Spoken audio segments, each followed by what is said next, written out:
ನೋಡಿ, ಭಯ ಅನ್ನೋದಿದ್ರೆ ನಮ್ಮ ಜೀವನದಲ್ಲಿ ಕೆಲವೆಲ್ಲ ಕರೆಕ್ಟಾಗಿ ನಡೀತಾ ಇರುತ್ತೆ. ಭಯನೇ ಇಲ್ಲ ಅಂದ್ಬಿಟ್ರೆ ಅವಾಗೇನಾಗುತ್ತೆ, ಯದ್ವಾ ತದ್ವಾ ನಾಗಾಲೋಟದಲ್ಲಿ ಓಡುತ್ತೆ ಊರು ಎಲ್ಲ ನಮ್ಮ ಕೆಲಸಗಳೆಲ್ಲ. ಸ್ವಲ್ಪ ಭಯ ಅನ್ನೋದು ಅವಾಗೇನಾಗುತ್ತೆ ಅಂದರೆ ಸ್ವಲ್ಪ ಒಂಚೂರು ಭಯ ಇರಬೇಕು. ಅವಾಗೇನಾಗುತ್ತೆ ಎಲ್ಲ ಕರೆಕ್ಟಾಗಿ ನಡೀತಾ ಇರುತ್ತೆ. ಎಷ್ಟಿರ್ಬೇಕು ಅದು? ಹ್ಮ್ ಹೇಗೆ ಅಡಿಗೆಯಲ್ಲಿ ಉಪ್ಪಿರುತ್ತೆ ನೋಡಿ, ಅಷ್ಟು ಮಾತ್ರ ಇರ್ಬೇಕು ಭಯ. ತುಂಬ ಜಾಸ್ತಿ ಇದ್ರೂ ಕಷ್ಟನೇ. ಅಡಿಗೆಯಲ್ಲಿ ರುಚಿಗೆ ತಕ್ಕಷ್ಟು ಉಪ್ಪು ಅಂತಾರಲ್ಲ, ಆ ಥರ ಒಂದು ಒಂದು ಪಿಂಚ್ ಆಫ್ ಸಾಲ್ಟ್ ಅಂತ.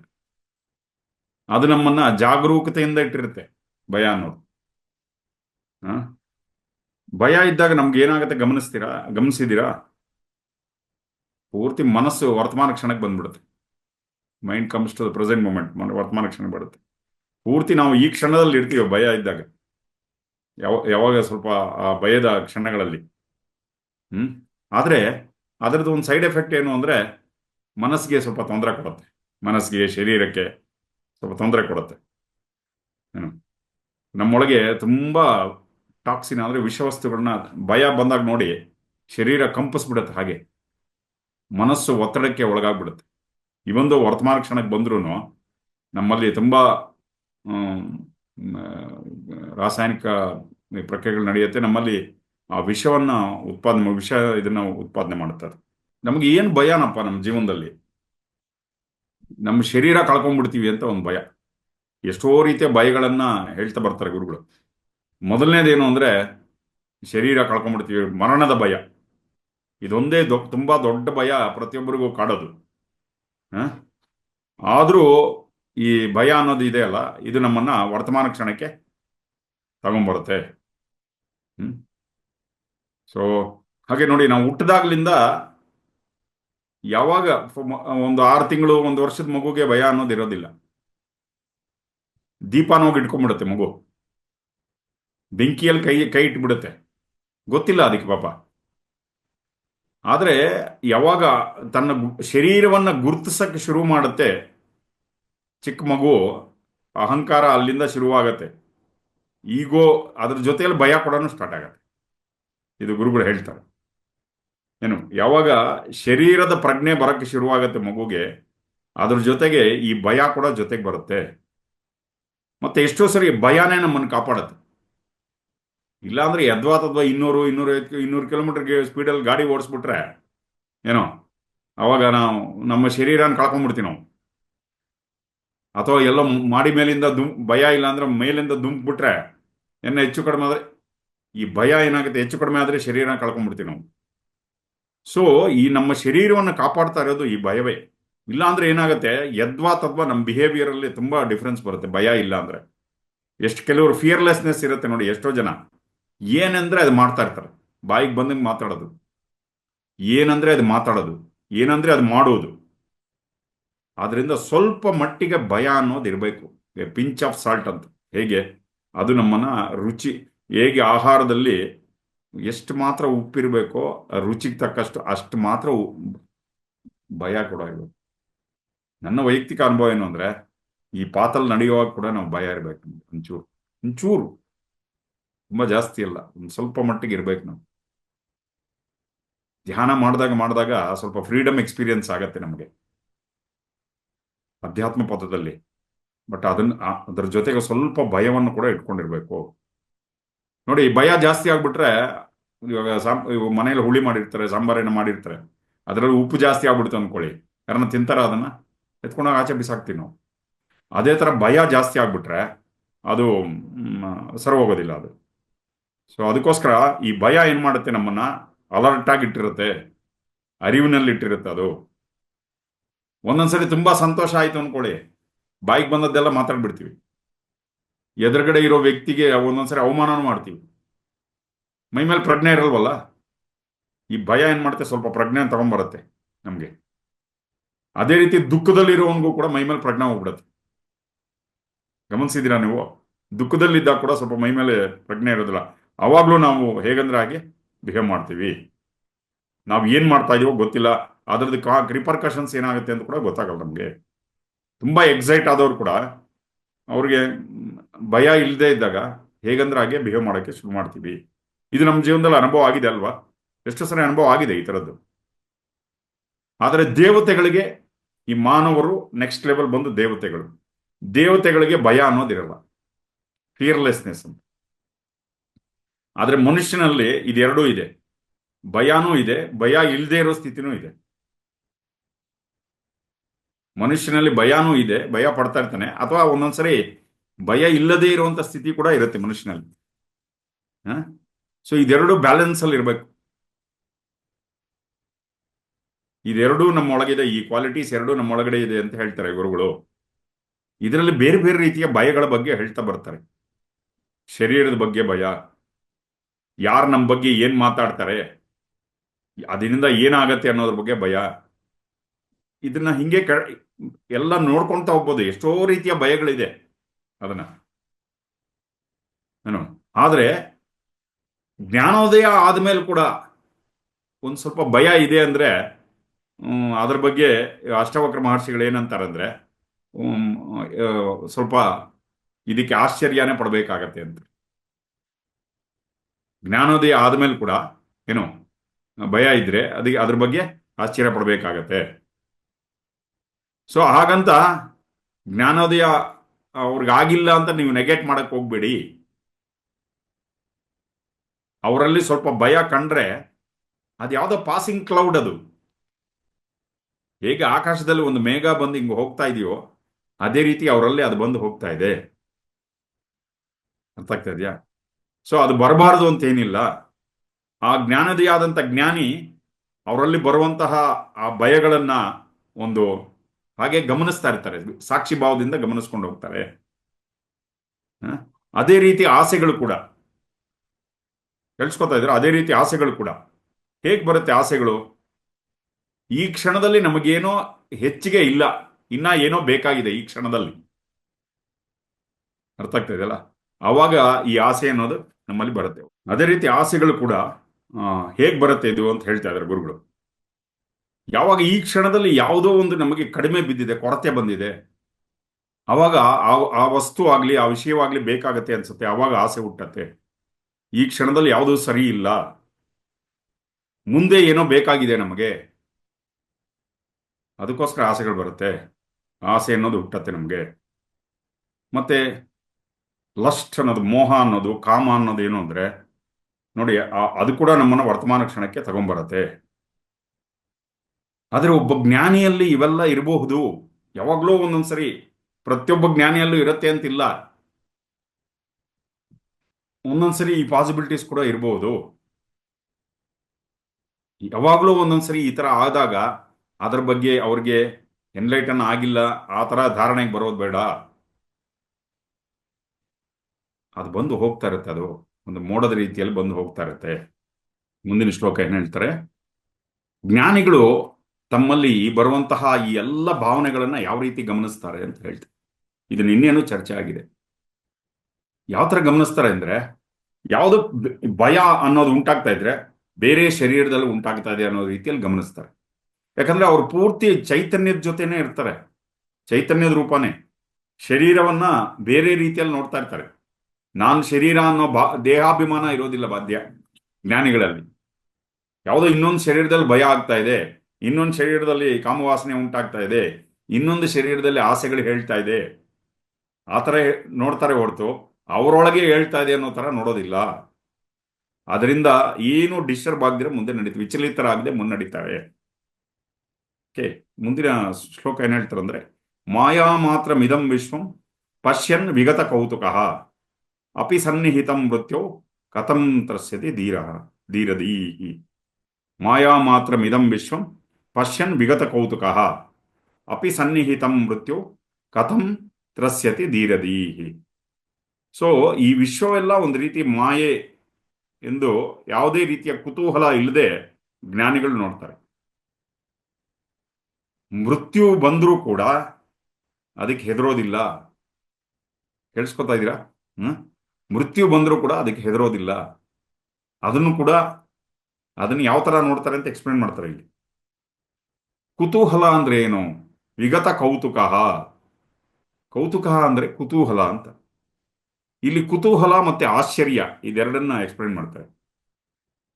ಏನ್ ಹೇಳ್ತಾರೆ ಗುರುಗಳು? ಕುತೂಹಲ ಅನ್ನೋದು ಮನಸ್ಸಿನ ಪ್ರಾರಂಭ, ಆಶ್ಚರ್ಯ ಅನ್ನೋದು ಮನಸ್ಸಿನ ಅಂತ್ಯ. ಒಂದು ಸಣ್ಣ ಮಗು ಇರುತ್ತೆ, ಅದು ಏನೇನೋ ಪ್ರಶ್ನೆಗಳು ಕೇಳ್ತಾ ಇರುತ್ತೆ. 1 ವರ್ಷದ ಮಗು, ಅದು ಯಾಕೆ ಹಂಗಿದೆ, ಇದು ಯಾಕೆ ಹಿಂಗಿದೆ, ಆ ಆಕಾಶ ಯಾಕೆ ಆ ಕಲರ್ ಇದೆ, ಇದು ನಕ್ಷತ್ರಗಳು, ಈ ಎಷ್ಟು ನಕ್ಷತ್ರಗಳಿದೆ ಆಕಾಶದಲ್ಲಿ, ಏನೇನೋ ಎಷ್ಟೋ ಪ್ರಶ್ನೆಗಳಿಗೆ ತಂದೆ ತಾಯಿ ಉತ್ತರ ಕೊಡಕ್ಕಾಗೋದಿಲ್ಲ. ಅಂದ್ರೆ ಬುದ್ಧಿ ಎಲ್ಲಿಂದ ಶುರುವಾಗತ್ತೆ? ಬುದ್ಧಿ ಶುರುವಾಗುದು ಕುತೂಹಲದಿಂದ. ಬುದ್ಧಿ ಶುರುವಾಗತ್ತೆ. ಗೊತ್ತಾಗ್ತಾ ಇದೆಯಲ್ಲ? ಅಮ್ಮ ಅದೇನು, ಅಮ್ಮ ಇದೇನು, ಇದೆಲ್ಲ ಕೇಳ್ತಾ ಇರತ್ತೆ.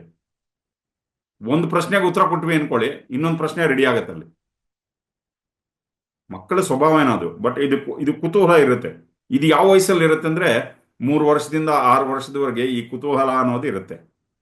ಹಾಗೆ ಸ್ವಲ್ಪ ದೊಡ್ಡವರಾದ್ಮೇಲೆ ಕೂಡ ಕುತೂಹಲ ಇರುತ್ತೆ, ಆದ್ರೆ ಒಂದು ಲೆವೆಲ್ಗೆ ಹೋಗಿ ನಿಂತ್ಕೊಂಡ್ಬಿಡುತ್ತೆ. ಅದೇನು ಅಂದ್ರೆ ಆವಾಗ ಯಾವುದೇ ಏನಿದೆ ಬಿಡ್ರಿ ಈ ಜೀವನದಲ್ಲಿ, ಈ ಸ್ಥಿತಿಗೆ ಹೋಗ್ಬಿಡ್ತಾರೆ. ಯಾಕಂದ್ರೆ ಶಕ್ತಿ ಇಲ್ಲ ಒಳಗಡೆ.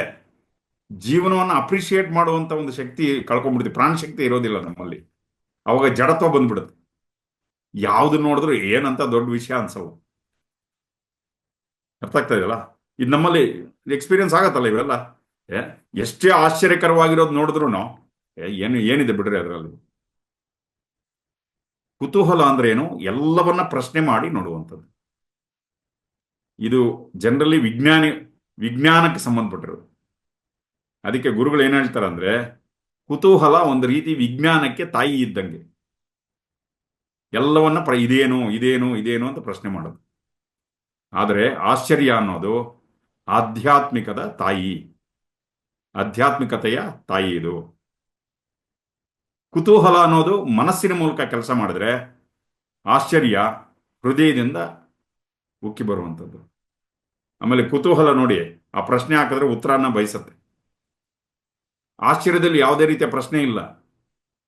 ಓ ಅಂತ ಅಷ್ಟೇ, ಹೀಗೂ ಇರತ್ತಾ ಅಂತ ಅಷ್ಟೇ ಆಶ್ಚರ್ಯ. ಅರ್ಥ ಆಗ್ತಾ ಇದೆಯಲ್ಲ? ಸೊ ಅದಕ್ಕೆ ಗುರುಗಳು ಏನ್ ಹೇಳ್ತಾರೆ, ಎಷ್ಟೋ ಜನ ಆರ್ಟ್ ಆಫ್ ಲಿವಿಂಗ್ ಕೋರ್ಸ್ ಮಾಡೋಕ್ಕೆ ಕುತೂಹಲದಿಂದ ಬರ್ತಾರೆ. ಏನೋ ಸುದರ್ಶನ್ ಬಗ್ಗೆ ತುಂಬಾ ಮಾತಾಡ್ತಾರಲ್ಲಪ್ಪ ಅಂತ ಕುತೂಹಲದಿಂದ ಬರ್ತಾರೆ.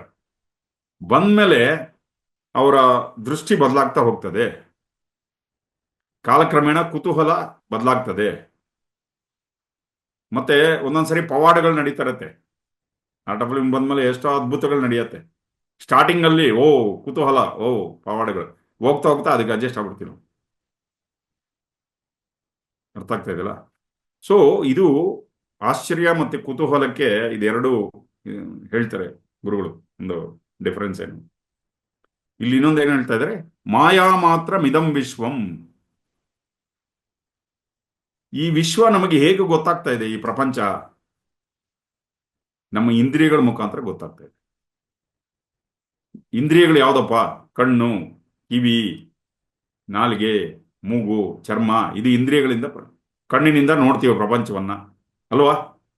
ಕಿವಿಯಿಂದ ಕೇಳ್ತೀವಿ, ನಾಲ್ಗೆಯಿಂದ ರುಚಿ ನೋಡ್ತೀವಿ, ಮೂಗಿನಿಂದ ಪರಿಮಳ ನೋಡ್ತೀವಿ, ಟಚ್ ಏನೋ ಸ್ಪರ್ಶದ ಅನುಭವ ಚರ್ಮದಿಂದ ಉಂಟಾಗತ್ತೆ. ಇವೆಲ್ಲ ಯಾವುದರಿಂದ ಆಗ್ತದೆ? ಈ ಇಂದ್ರಿಯಗಳಿಂದ ನಮಗೆ ಈ ಪ್ರಪಂಚ ಪರಿಚಯ ಆಗತ್ತೆ. ಇಂದ್ರಿಯಗಳಿಂದ ಪ್ರಪಂಚದ ಅನುಭವ ಉಂಟಾಗತ್ತೆ ನಮಗೆ. ಕಣ್ಣು ಇಲ್ಲದೆ ಇದ್ದಿದ್ರೆ ಬೆಳಕನ್ನ ನಾವು ನೋಡಕ್ಕಾಗ್ತಾ ಇರ್ಲಿಲ್ಲ. ಮಾಯೆ ಅಂದ್ರೆ ಏನು? ಇಲ್ಲಿ ಮಾಯೆಗೊಂದು ಡೆಫಿನೇಷನ್ ಕೊಡ್ತಾ ಇದ್ದಾರೆ ಗುರುಗಳು.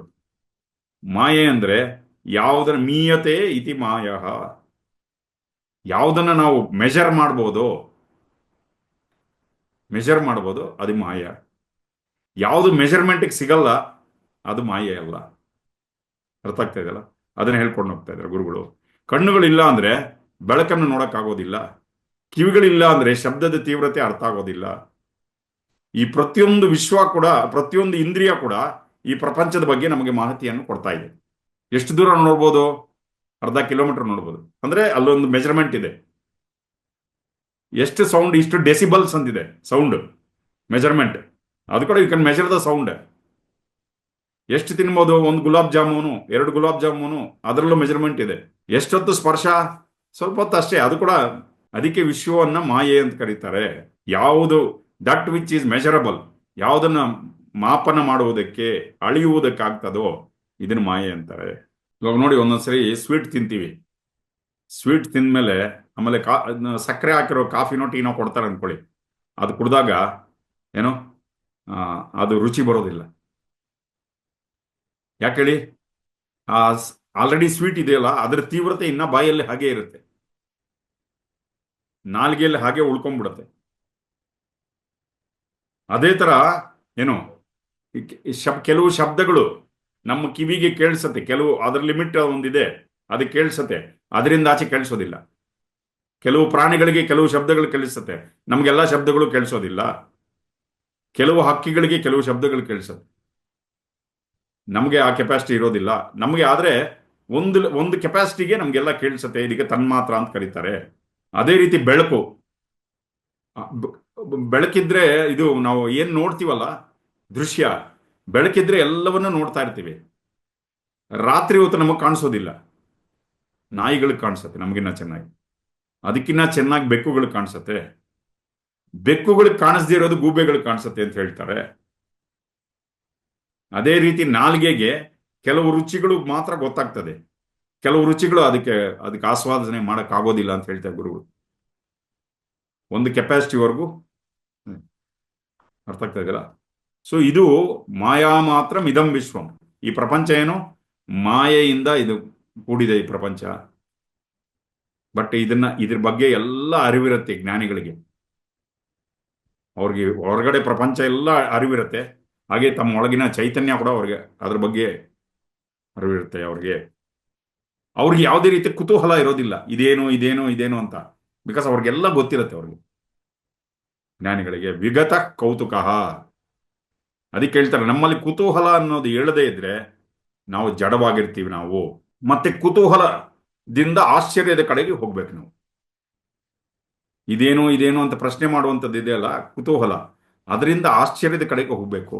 ಆಶ್ಚರ್ಯ ಅಂದ್ರೆ ಏನು, ಎಲ್ಲವನ್ನು ನೋಡಿ ಒಂದು ಒಳಗಡೆ ಒಂದು ಅಸ್ಟಾನಿಶ್ಮೆಂಟ್, ಒಂದು ವಂಡರ್ಮೆಂಟ್ ಅಂತ ಹೇಳ್ತಾರೆ. ಓ, ಈಗೂ ಇರೋಕ್ ಸಾಧ್ಯನಾ ಅಂತ. ಎಷ್ಟೋ ಪ್ರಶ್ನೆಗಳಿಗೆ ಉತ್ತರ ಸಿಗಲ್ಲ, ಅವಾಗ ಮನಸ್ಸೇನಾಗುತ್ತೆ, ಒದ್ದಾಡಕ್ಕೆ ಶುರು ಮಾಡುತ್ತೆ. ಆ ಒದ್ದಾಡುವಂತ ಮನಸ್ಸನ್ನು ಶಾಂತಗೊಳಿಸೋದು ಆಶ್ಚರ್ಯನೇ. ಓ, ಮೇ ಬಿ ಇದಕ್ಕೆ ಆನ್ಸರ್ ಇಲ್ಲದೆ ಇರ್ಬೋದು, ಹೀಗೂ ಇರ್ಬೋದಾ ಅಂತ ಅವಾಗ ಮನಸ್ಸು ಶಾಂತವಾಗ್ತದೆ. ಇದೇ ಆಧ್ಯಾತ್ಮಿಕ ಬೆಳವಣಿಗೆ. ಕುತೂಹಲದಿಂದ ಪ್ರಾರಂಭವಾಗಿ ಆಶ್ಚರ್ಯದಲ್ಲಿ ಕೊನೆಗೊಳ್ಳುತ್ತದೆ. ಇದೇ ಜೀವನದಲ್ಲಿ ನಿಜವಾದ ಅರಳುವಿಕೆ ಅಂತ ಹೇಳ್ತಾ ಇದ್ದಾರೆ, ಬ್ಲಾಸಮಿಂಗ್. ಸೊ ಪ್ರತಿಯೊಬ್ಬ ಮಹಾತ್ಮರಿಗೆ, ಋಷಿಗಳಿಗೆ, ಈ ಹಿಂದೆ ಬಂತ ನಮ್ಮ ದೇಶದಲ್ಲಿ ಬಂದಂತ ಸನಾತನ ಧರ್ಮದಲ್ಲಿ ಬಂದಂತ ಎಲ್ಲ ಋಷಿಗಳಿಗೆ ಈ ವೈಜ್ಞಾನಿಕ ಮನಸ್ತತ್ವ ಯಾವುದರಲ್ಲಿ ಏನಿದೆ ಅಂತ ತಿಳ್ಕೊಳ್ಳೋದು, ವೈಜ್ಞಾನಿಕವಾಗಿ ನೋಡೋದು, ಅದನ್ನ ಆಧ್ಯಾತ್ಮವಾಗಿ ಆಶ್ಚರ್ಯದಿಂದ ಅದು ಕೂಡ ನೋಡೋದು, ಎರಡೂ ಇದೆ. ಸೊ ಒಂದೊಂದೇ ತಿಳ್ಕೊಳ್ತಾ ಹೋದಷ್ಟು ಇನ್ನ ಆಶ್ಚರ್ಯ ಹೆಚ್ಚಾಗ್ತಾ ಇದೆ ನಮಗೆ. ಈ ಸೃಷ್ಟಿಯಲ್ಲಿ ಎಷ್ಟು ಸಾಧ್ಯತೆ ಇದೆ, ಸೋ ಮೆನಿ ಪಾಸಿಬಿಲಿಟೀಸ್ ಇದೆ ಅಂತ ಹೇಳ್ತಾ ಇದ್ದಾರೆ ಇದರಲ್ಲಿ. ಸೊ ಅದಕ್ಕೆ ಇಲ್ಲಿ ಏನಾಗ್ತದೆ, ಎಲ್ಲವನ್ನು ಕುತೂಹಲದಿಂದ ನೋಡ್ಬೋದು, ಆದ್ರೆ ಕುತೂಹಲದಿಂದ ಆಚೆ ನೋಡ್ಬೇಕು ಅಂದ್ರೆ ಅದಕ್ಕೆ ಆಶ್ಚರ್ಯ ಬೇಕಾಗತ್ತೆ. ಯಾವಾಗ ಅದು ಬಂದಾಗ್ಲೇ ನಾವು ಆಧ್ಯಾತ್ಮಿಕವಾಗಿ ಬೆಳಿತೀವಿ. ಇಲ್ಲಾಂದ್ರೆ ಕೋತಿಗಳಿಗೂ ನಮಗೇನು ವ್ಯತ್ಯಾಸ? ಕೋತಿಗಳಿಗೆ ಎಲ್ಲ ಕುತೂಹಲನೇ. ಅದಕ್ಕೆ ಒಂದು ಎಕ್ಸಾಂಪಲ್ ಕೊಡ್ತಾರೆ ಗುರುಗಳು. ಒಂದು ಮುತ್ತಿನ ಸರಾನ ಕೋತಿ ಕೈ ಕೊಡ್ಬಿಟ್ರೆ ಒಂದೊಂದು ಮುತ್ತು ಕಡ್ದು ಕಡ್ದು ಕಡ್ದು ಅದ್ರೊಳಗೆ ಏನಿದೆ ಏನಿದೆ ಏನಿದೆ ಏನಿದೆ ಅಂತ ನೋಡ್ತಾ ಇರುತ್ತೆ. 108 ಇದ್ರೆ 108 ಕಡಿಯತ್ತೆ. ಒಂದನ್ನು ಕಡಿದ್ರೆ ಸಾಲದ ಅದ್ರೊಳಗೆ ಏನಿದೆ ಅಂತ ಗೊತ್ತಾಗಕ್ಕೆ. ಕುತೂಹಲ ಕೋತಿಗಳಿಗೆ. ಅದು ಅಲ್ಲೇ ನಿಂತೋಗ್ಬಿಟ್ಟಿದೆ ಕೋತಿ, ನಮ್ದು ಪ್ರೀವಿಯಸ್ ಜನರೇಷನ್. ಅದು ಅರ್ಥ ಆಗ್ತಾ ಇದೀರಾ? ನಾವು ಇನ್ನ ಕುತೂಹಲದಲ್ಲೇ ಇದೀವಿ, ಆಶ್ಚರ್ಯದ ಕಡೆ ಹೋಗಿಲ್ಲ ಅಂದ್ರೆ ನಾವಿನ್ನ ಕೋತಿಗಳ ಅದೇ ಸ್ಥಿತಿಯಲ್ಲಿ ಇದೀವಿ ಅಂತ. ಮನುಷ್ಯ ಶರೀರನೇ, ಆದ್ರೆ ಮನಸ್ಸಿನ ಅಲ್ಲೇ ಉಳ್ಕೊಂಡ್ಬಿಟ್ಟಿದೆ ಅಂತ. ಪಶ್ಯನ್ ವಿಗತ ಕೌತುಕ. ಸೊ ಇಲ್ಲೇನು ಹೇಳ್ತಾ ಇದ್ದಾರೆ, ಮಾಯಾ ಮಾತ್ರ ಮಿದಂ ವಿಶ್ವಂ. ಇಡೀ ಜಗತ್ತಿನಲ್ಲಿ ಎಷ್ಟೋ ಘಟನೆಗಳು ಬಂದು ಹೋಗ್ತಾ ಇದೆ, ಯಾವುದೋ ನಿಲ್ಲೋದಿಲ್ಲ. ತುಂಬಾ ಅಸಹ್ಯಕರವಾದ ಘಟನೆಗಳು ಕೂಡ ನಡೆಯುತ್ತೆ ನಮ್ಮ ಮುಂದೆ. ನೋಡಿ, ಒಂದೊಂದ್ಸರಿ ಅದನ್ನ ಜೀರ್ಣಿಸ್ಕೊಳ್ಳೋದು ಕೂಡ ಕಷ್ಟ. ಕಣ್ಣು ಮುಂದೆ ನಡೀತಾ ಇರುತ್ತೆ, ಭಯಂಕರವಾದ ಘಟನೆಗಳು ನಡೀತಾ ಇದೆ, ಆದ್ರೆ ಅದ್ಯಾವುದೂ ಇರೋದಿಲ್ಲ. ಅದು ಕೂಡ ಹೊರಟೋಗತ್ತೆ, ಹಾಗೆ ತೇಲ್ಕೊಂಡು ಹೊರಟೋಗತ್ತೆ. ಅಪಿ ಸನ್ನಿಹಿತಂ ಮೃತ್ಯು ಕಥಂ ತ್ರಸ್ಯತಿ ಧೀರಧೀಹಿ. ಜ್ಞಾನಿಗಳಾದವ್ರು ಏನ್ ಮಾಡ್ತಾರೆ, ಮರಣ ಬಂದರೂ ಕೂಡ ಅದಕ್ಕೆ ಹೆದರೋದಿಲ್ಲ. ಅವ್ರ ದೃಷ್ಟಿಯಲ್ಲಿ ಮರಣ ಅಂದ್ರೆ ಏನು? ಬೆಳಗ್ಗೆ ಸ್ನಾನಕ್ಕೆ ಹೋದಾಗ ಬಟ್ಟೆ ಬಿಚ್ಚಾಕ್ತಿವಿ ನೋಡಿ, ಬಚ್ಚಲ ಮನೆಯಲ್ಲಿ. ಆ ಥರ ಒಂದು ಶರೀರ ಒಂದು ತ್ಯಾಗ ಮಾಡ್ದಂಗೆ ಅಷ್ಟೇ.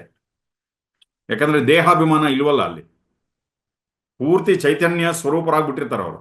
ಈ ಶರೀರ ಆಯ್ತು, ಈ ಶರೀರ ಟೈಮ್ ಆಯ್ತು ಇದಕ್ಕೆ. ಓಕೆ. ಸೊ ಈ ಕರ್ಮಕ್ಕೆ ಅನುಸಾರವಾಗಿ ಏನೇನು ಬಂದು ಹೋಗ್ತಾ ಇದೆಯೋ, ಒಳ್ಳೇದು ಬರ್ತಾ ಇದೆ, ಕೆಟ್ಟದ್ದು ಬರ್ತಾ ಇದೆ, ಅದನ್ನೆಲ್ಲ ಗಮನಿಸ್ಕೊಂಡು ಹೋಗ್ತಾ ಇದೆ. ಇವ್ರನ್ನ ಯಾರಿಗೂ ಹೋಲಿಸಕ್ ಸಾಧ್ಯ? ಯಾರು ತಮ್ಮ ಚೈತನ್ಯದಲ್ಲಿ ಆಳವಾಗಿ ಸ್ಥಿತರಾಗಿರ್ತಾರೆ, ಸ್ಥಾಪಿತವಾಗಿರ್ತಾರೆ, ಅವ್ರನ್ನ ಯಾರ ಜೊತೆ ಹೋಲ್ಸಕ್ ಸಾಧ್ಯ? ಆಗೋದಿಲ್ಲ. ಯಾರಿಗೂ ಕಂಪ್ಯಾರಿಸನ್ ಇಲ್ಲ ಅಂತ ಹೇಳ್ತಾರೆ ಅಷ್ಟಾವಕ್ರರು. ಊಹಿಸ ಅವರ ಆಳವನ್ನ ನಾವು ಊಹಿಸೋಕ್ ಕೂಡ ಆಗೋದಿಲ್ಲ. ಗುರುಗಳಿದ್ದಾರೆ, ಅವರ ಆಳ ಮತ್ತೆ ಅನಂತವಾದ ಅವರ ಅರಿವಿನ ಬಗ್ಗೆ ನಮ್ಗೆ ಏನು ಗೊತ್ತಿದೆ ಹೇಳಿ? ಗುರುಗಳ ಬಗ್ಗೆ ಒಂದು ಅಣುವಷ್ಟು ಕೂಡ ನಮಗೆ ಗೊತ್ತೆ. ನನಗೆ ಗೊತ್ತಿದೆ ಅಂತ ಹೇಳ್ಕೊಂಡ್ರೆ ಅವನಂತ ಮೂರ್ಖ ಇನ್ನೊಬ್ರು ಇಲ್ಲ. ಅರ್ಥ ಆಗ್ತಾ ಇದೆಯಲ್ಲ?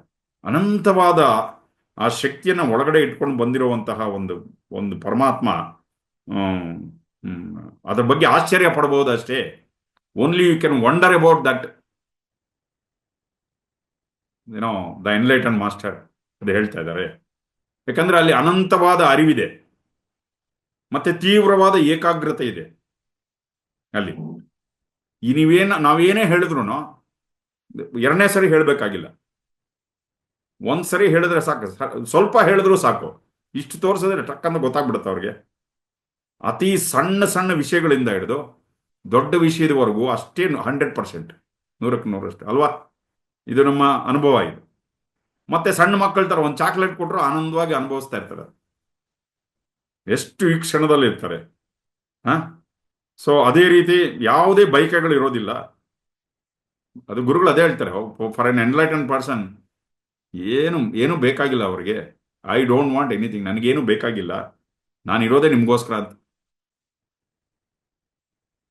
ಅದ್ರ ಜೊತೆಗೆ ಪ್ರಪಂಚಕ್ಕೋಸ್ಕರ ಕೆಲಸ ಮಾಡ್ತಾರೆ. ಮತ್ತೆ ಯಾವುದೇ ಭಯ ಇಲ್ಲ. ಸೊ ಇದೆಲ್ಲ ಸರಳವಾದ ಒಂದು ವ್ಯಕ್ತಿತ್ವ. ಅಪಿ ಸನ್ನಿಹಿತಂ ಮೃತ್ಯು ಕಥಂ ತ್ರಸ್ಯತಿ ಧೀರಧೀಹಿ. ಓಕೆ, ಇವತ್ತು ಇನ್ನೊಂದು ಇದು ಸಣ್ಣ ಸಬ್ಜೆಕ್ಟ್ ಇರೋದ್ರಿಂದ ಇನ್ನು ಮುಂದೆ ಹೊರಟೋಗೋಣ. ಇನ್ನೊಂದು ಚಾಪ್ಟರ್ಗೆ ಮುಂದೆ ಹೋಗೋಣ. ಎಲ್ಲ ಘರ್ಷಣೆಗಳನ್ನು ತ್ಯಜಿಸಿ, ತ್ಯಜಿಸಿ. ಏನು ಇದರಲ್ಲಿ ಅಲೆಕ್ಸಾಂಡರ್ ಭಾರತದ ಮೇಲೆ ದಾಳಿ ಮಾಡ್ತಾನೆ. ದಾಳಿ ಮಾಡಿದಾಗ ಅವನಿಗೆ ಅವ್ರು ಯಾರೋ ಹೇಳ್ತಾರೆ, ನೀನು ಅಲ್ಲಿಂದ ಏನೇನೋ ಧನರಾಶಿ ಮುತ್ತು ರತ್ನ ಎಲ್ಲ ಎತ್ಕೊಂಡ್ಬರ್ತೀಯಲ್ಲ, ಅದ್ರ ಜೊತೆಗೆ ಒಬ್ಬ ಜ್ಞಾನೋದಯ ಹೊಂದಿದಂಥ ಒಬ್ಬ ಸಂತನನ್ನು ಬರುವಾಗ ಒಬ್ಬ ಜ್ಞಾನಿಯನ್ನು ಕರ್ಕೊಂಬ. ಮುತ್ತು ರತ್ನ ಚಿನ್ನ ವಜ್ರ ಎಲ್ಲ ಕಡೆ ಸಿಗತ್ತೆ, ಆದರೆ ಭಾರತ ದೇಶದಲ್ಲಿ ಅಲ್ಲಿ ಮಾತ್ರ ಸಿಗುವಂಥದ್ದು, ಅಲ್ಲಿ ಮಹಾತ್ಮರು ಕೆಲವರು ಇರ್ತಾರೆ, ಅಲ್ಲಿ ಅವ್ರನ್ನ ಯಾರನ್ನ ಒಬ್ಬರನ್ನ ಕರ್ಕೊಂಬ. ಭಾರತದಲ್ಲಿ ಗುರುಗಳು ಏನ್ ಹೇಳ್ತಾರೆ, ಎಲ್ಲ ಕಡೆನೂ ಆತ್ಮಜ್ಞಾನಿಗಳು ಸಿಗ್ತಾರೆ. ಜ್ಞಾನ ಕೇವಲ ಬುದ್ಧಿ ರೂಪದಲ್ಲಿ ಮಾತ್ರ ಇರೋದಿಲ್ಲ, ಅಲ್ಲಿ ಅನುಭವ ರೂಪದಲ್ಲಿ ನೆಲೆಸಿರುತ್ತೆ. ಇಲ್ಲಿ ಸುಮ್ಮನೆ ಇಂಟೆಲೆಕ್ಚುವಲ್ ನಾಲೆಡ್ಜ್ ಅಲ್ಲ, ಇಲ್ಲಿ ಅನುಭವದ ರೂಪದಲ್ಲಿ ಇರುತ್ತೆ. ಇಲ್ಲಿ ಆ ಥರದ ವ್ಯಕ್ತಿಗಳು ಸಿಗೋದು ತುಂಬಾ ಕಷ್ಟ. ಕೇಳಿಸ್ಕೊತಾ ಇದ್ದೀರಾ? ಅರಿಯಾಲ್ ವಿತ್ ಮೀ? ಆ ಥರ ವ್ಯಕ್ತಿಗಳು ಸಿಗೋದು ತುಂಬಾ ಕಷ್ಟ. ಸೊ ಒಬ್ಬರು ಸಿಗ್ತಾರೆ, ಅವ್ರಿಗೆ ಸಿಕ್ಕಿದ್ರೆ ಅವ್ರನ್ನ ಕರ್ಕೊಂಡು ಹೋಗ್ತಾ ಇದ್ದಾಗ ಈ ಅಬ್ಸರ್ವ್ ಮಾಡ್ತಾರೆ ಒಬ್ಬ ಸಂತರನ್ನ. ಏನು ಈ ಮನುಷ್ಯ ಪ್ರಪಂಚ ಎಲ್ಲ ಗೆದ್ರೂ ನನಗೆ ಒಳಗಡೆ ಇನ್ನ ಆನಂದ ಇಲ್ಲ, ನೆಮ್ಮದಿ ಇಲ್ಲ. ಈ ಮನುಷ್ಯ ಮೈ ಮೇಲೆ ಬಟ್ಟೆ ಇಲ್ಲ, ಸರಿಯಾಗಿ ಲಂಗೋಟಿ ಹಾಕೊಂಡು ಕೂತಿದ್ದಾರೆ.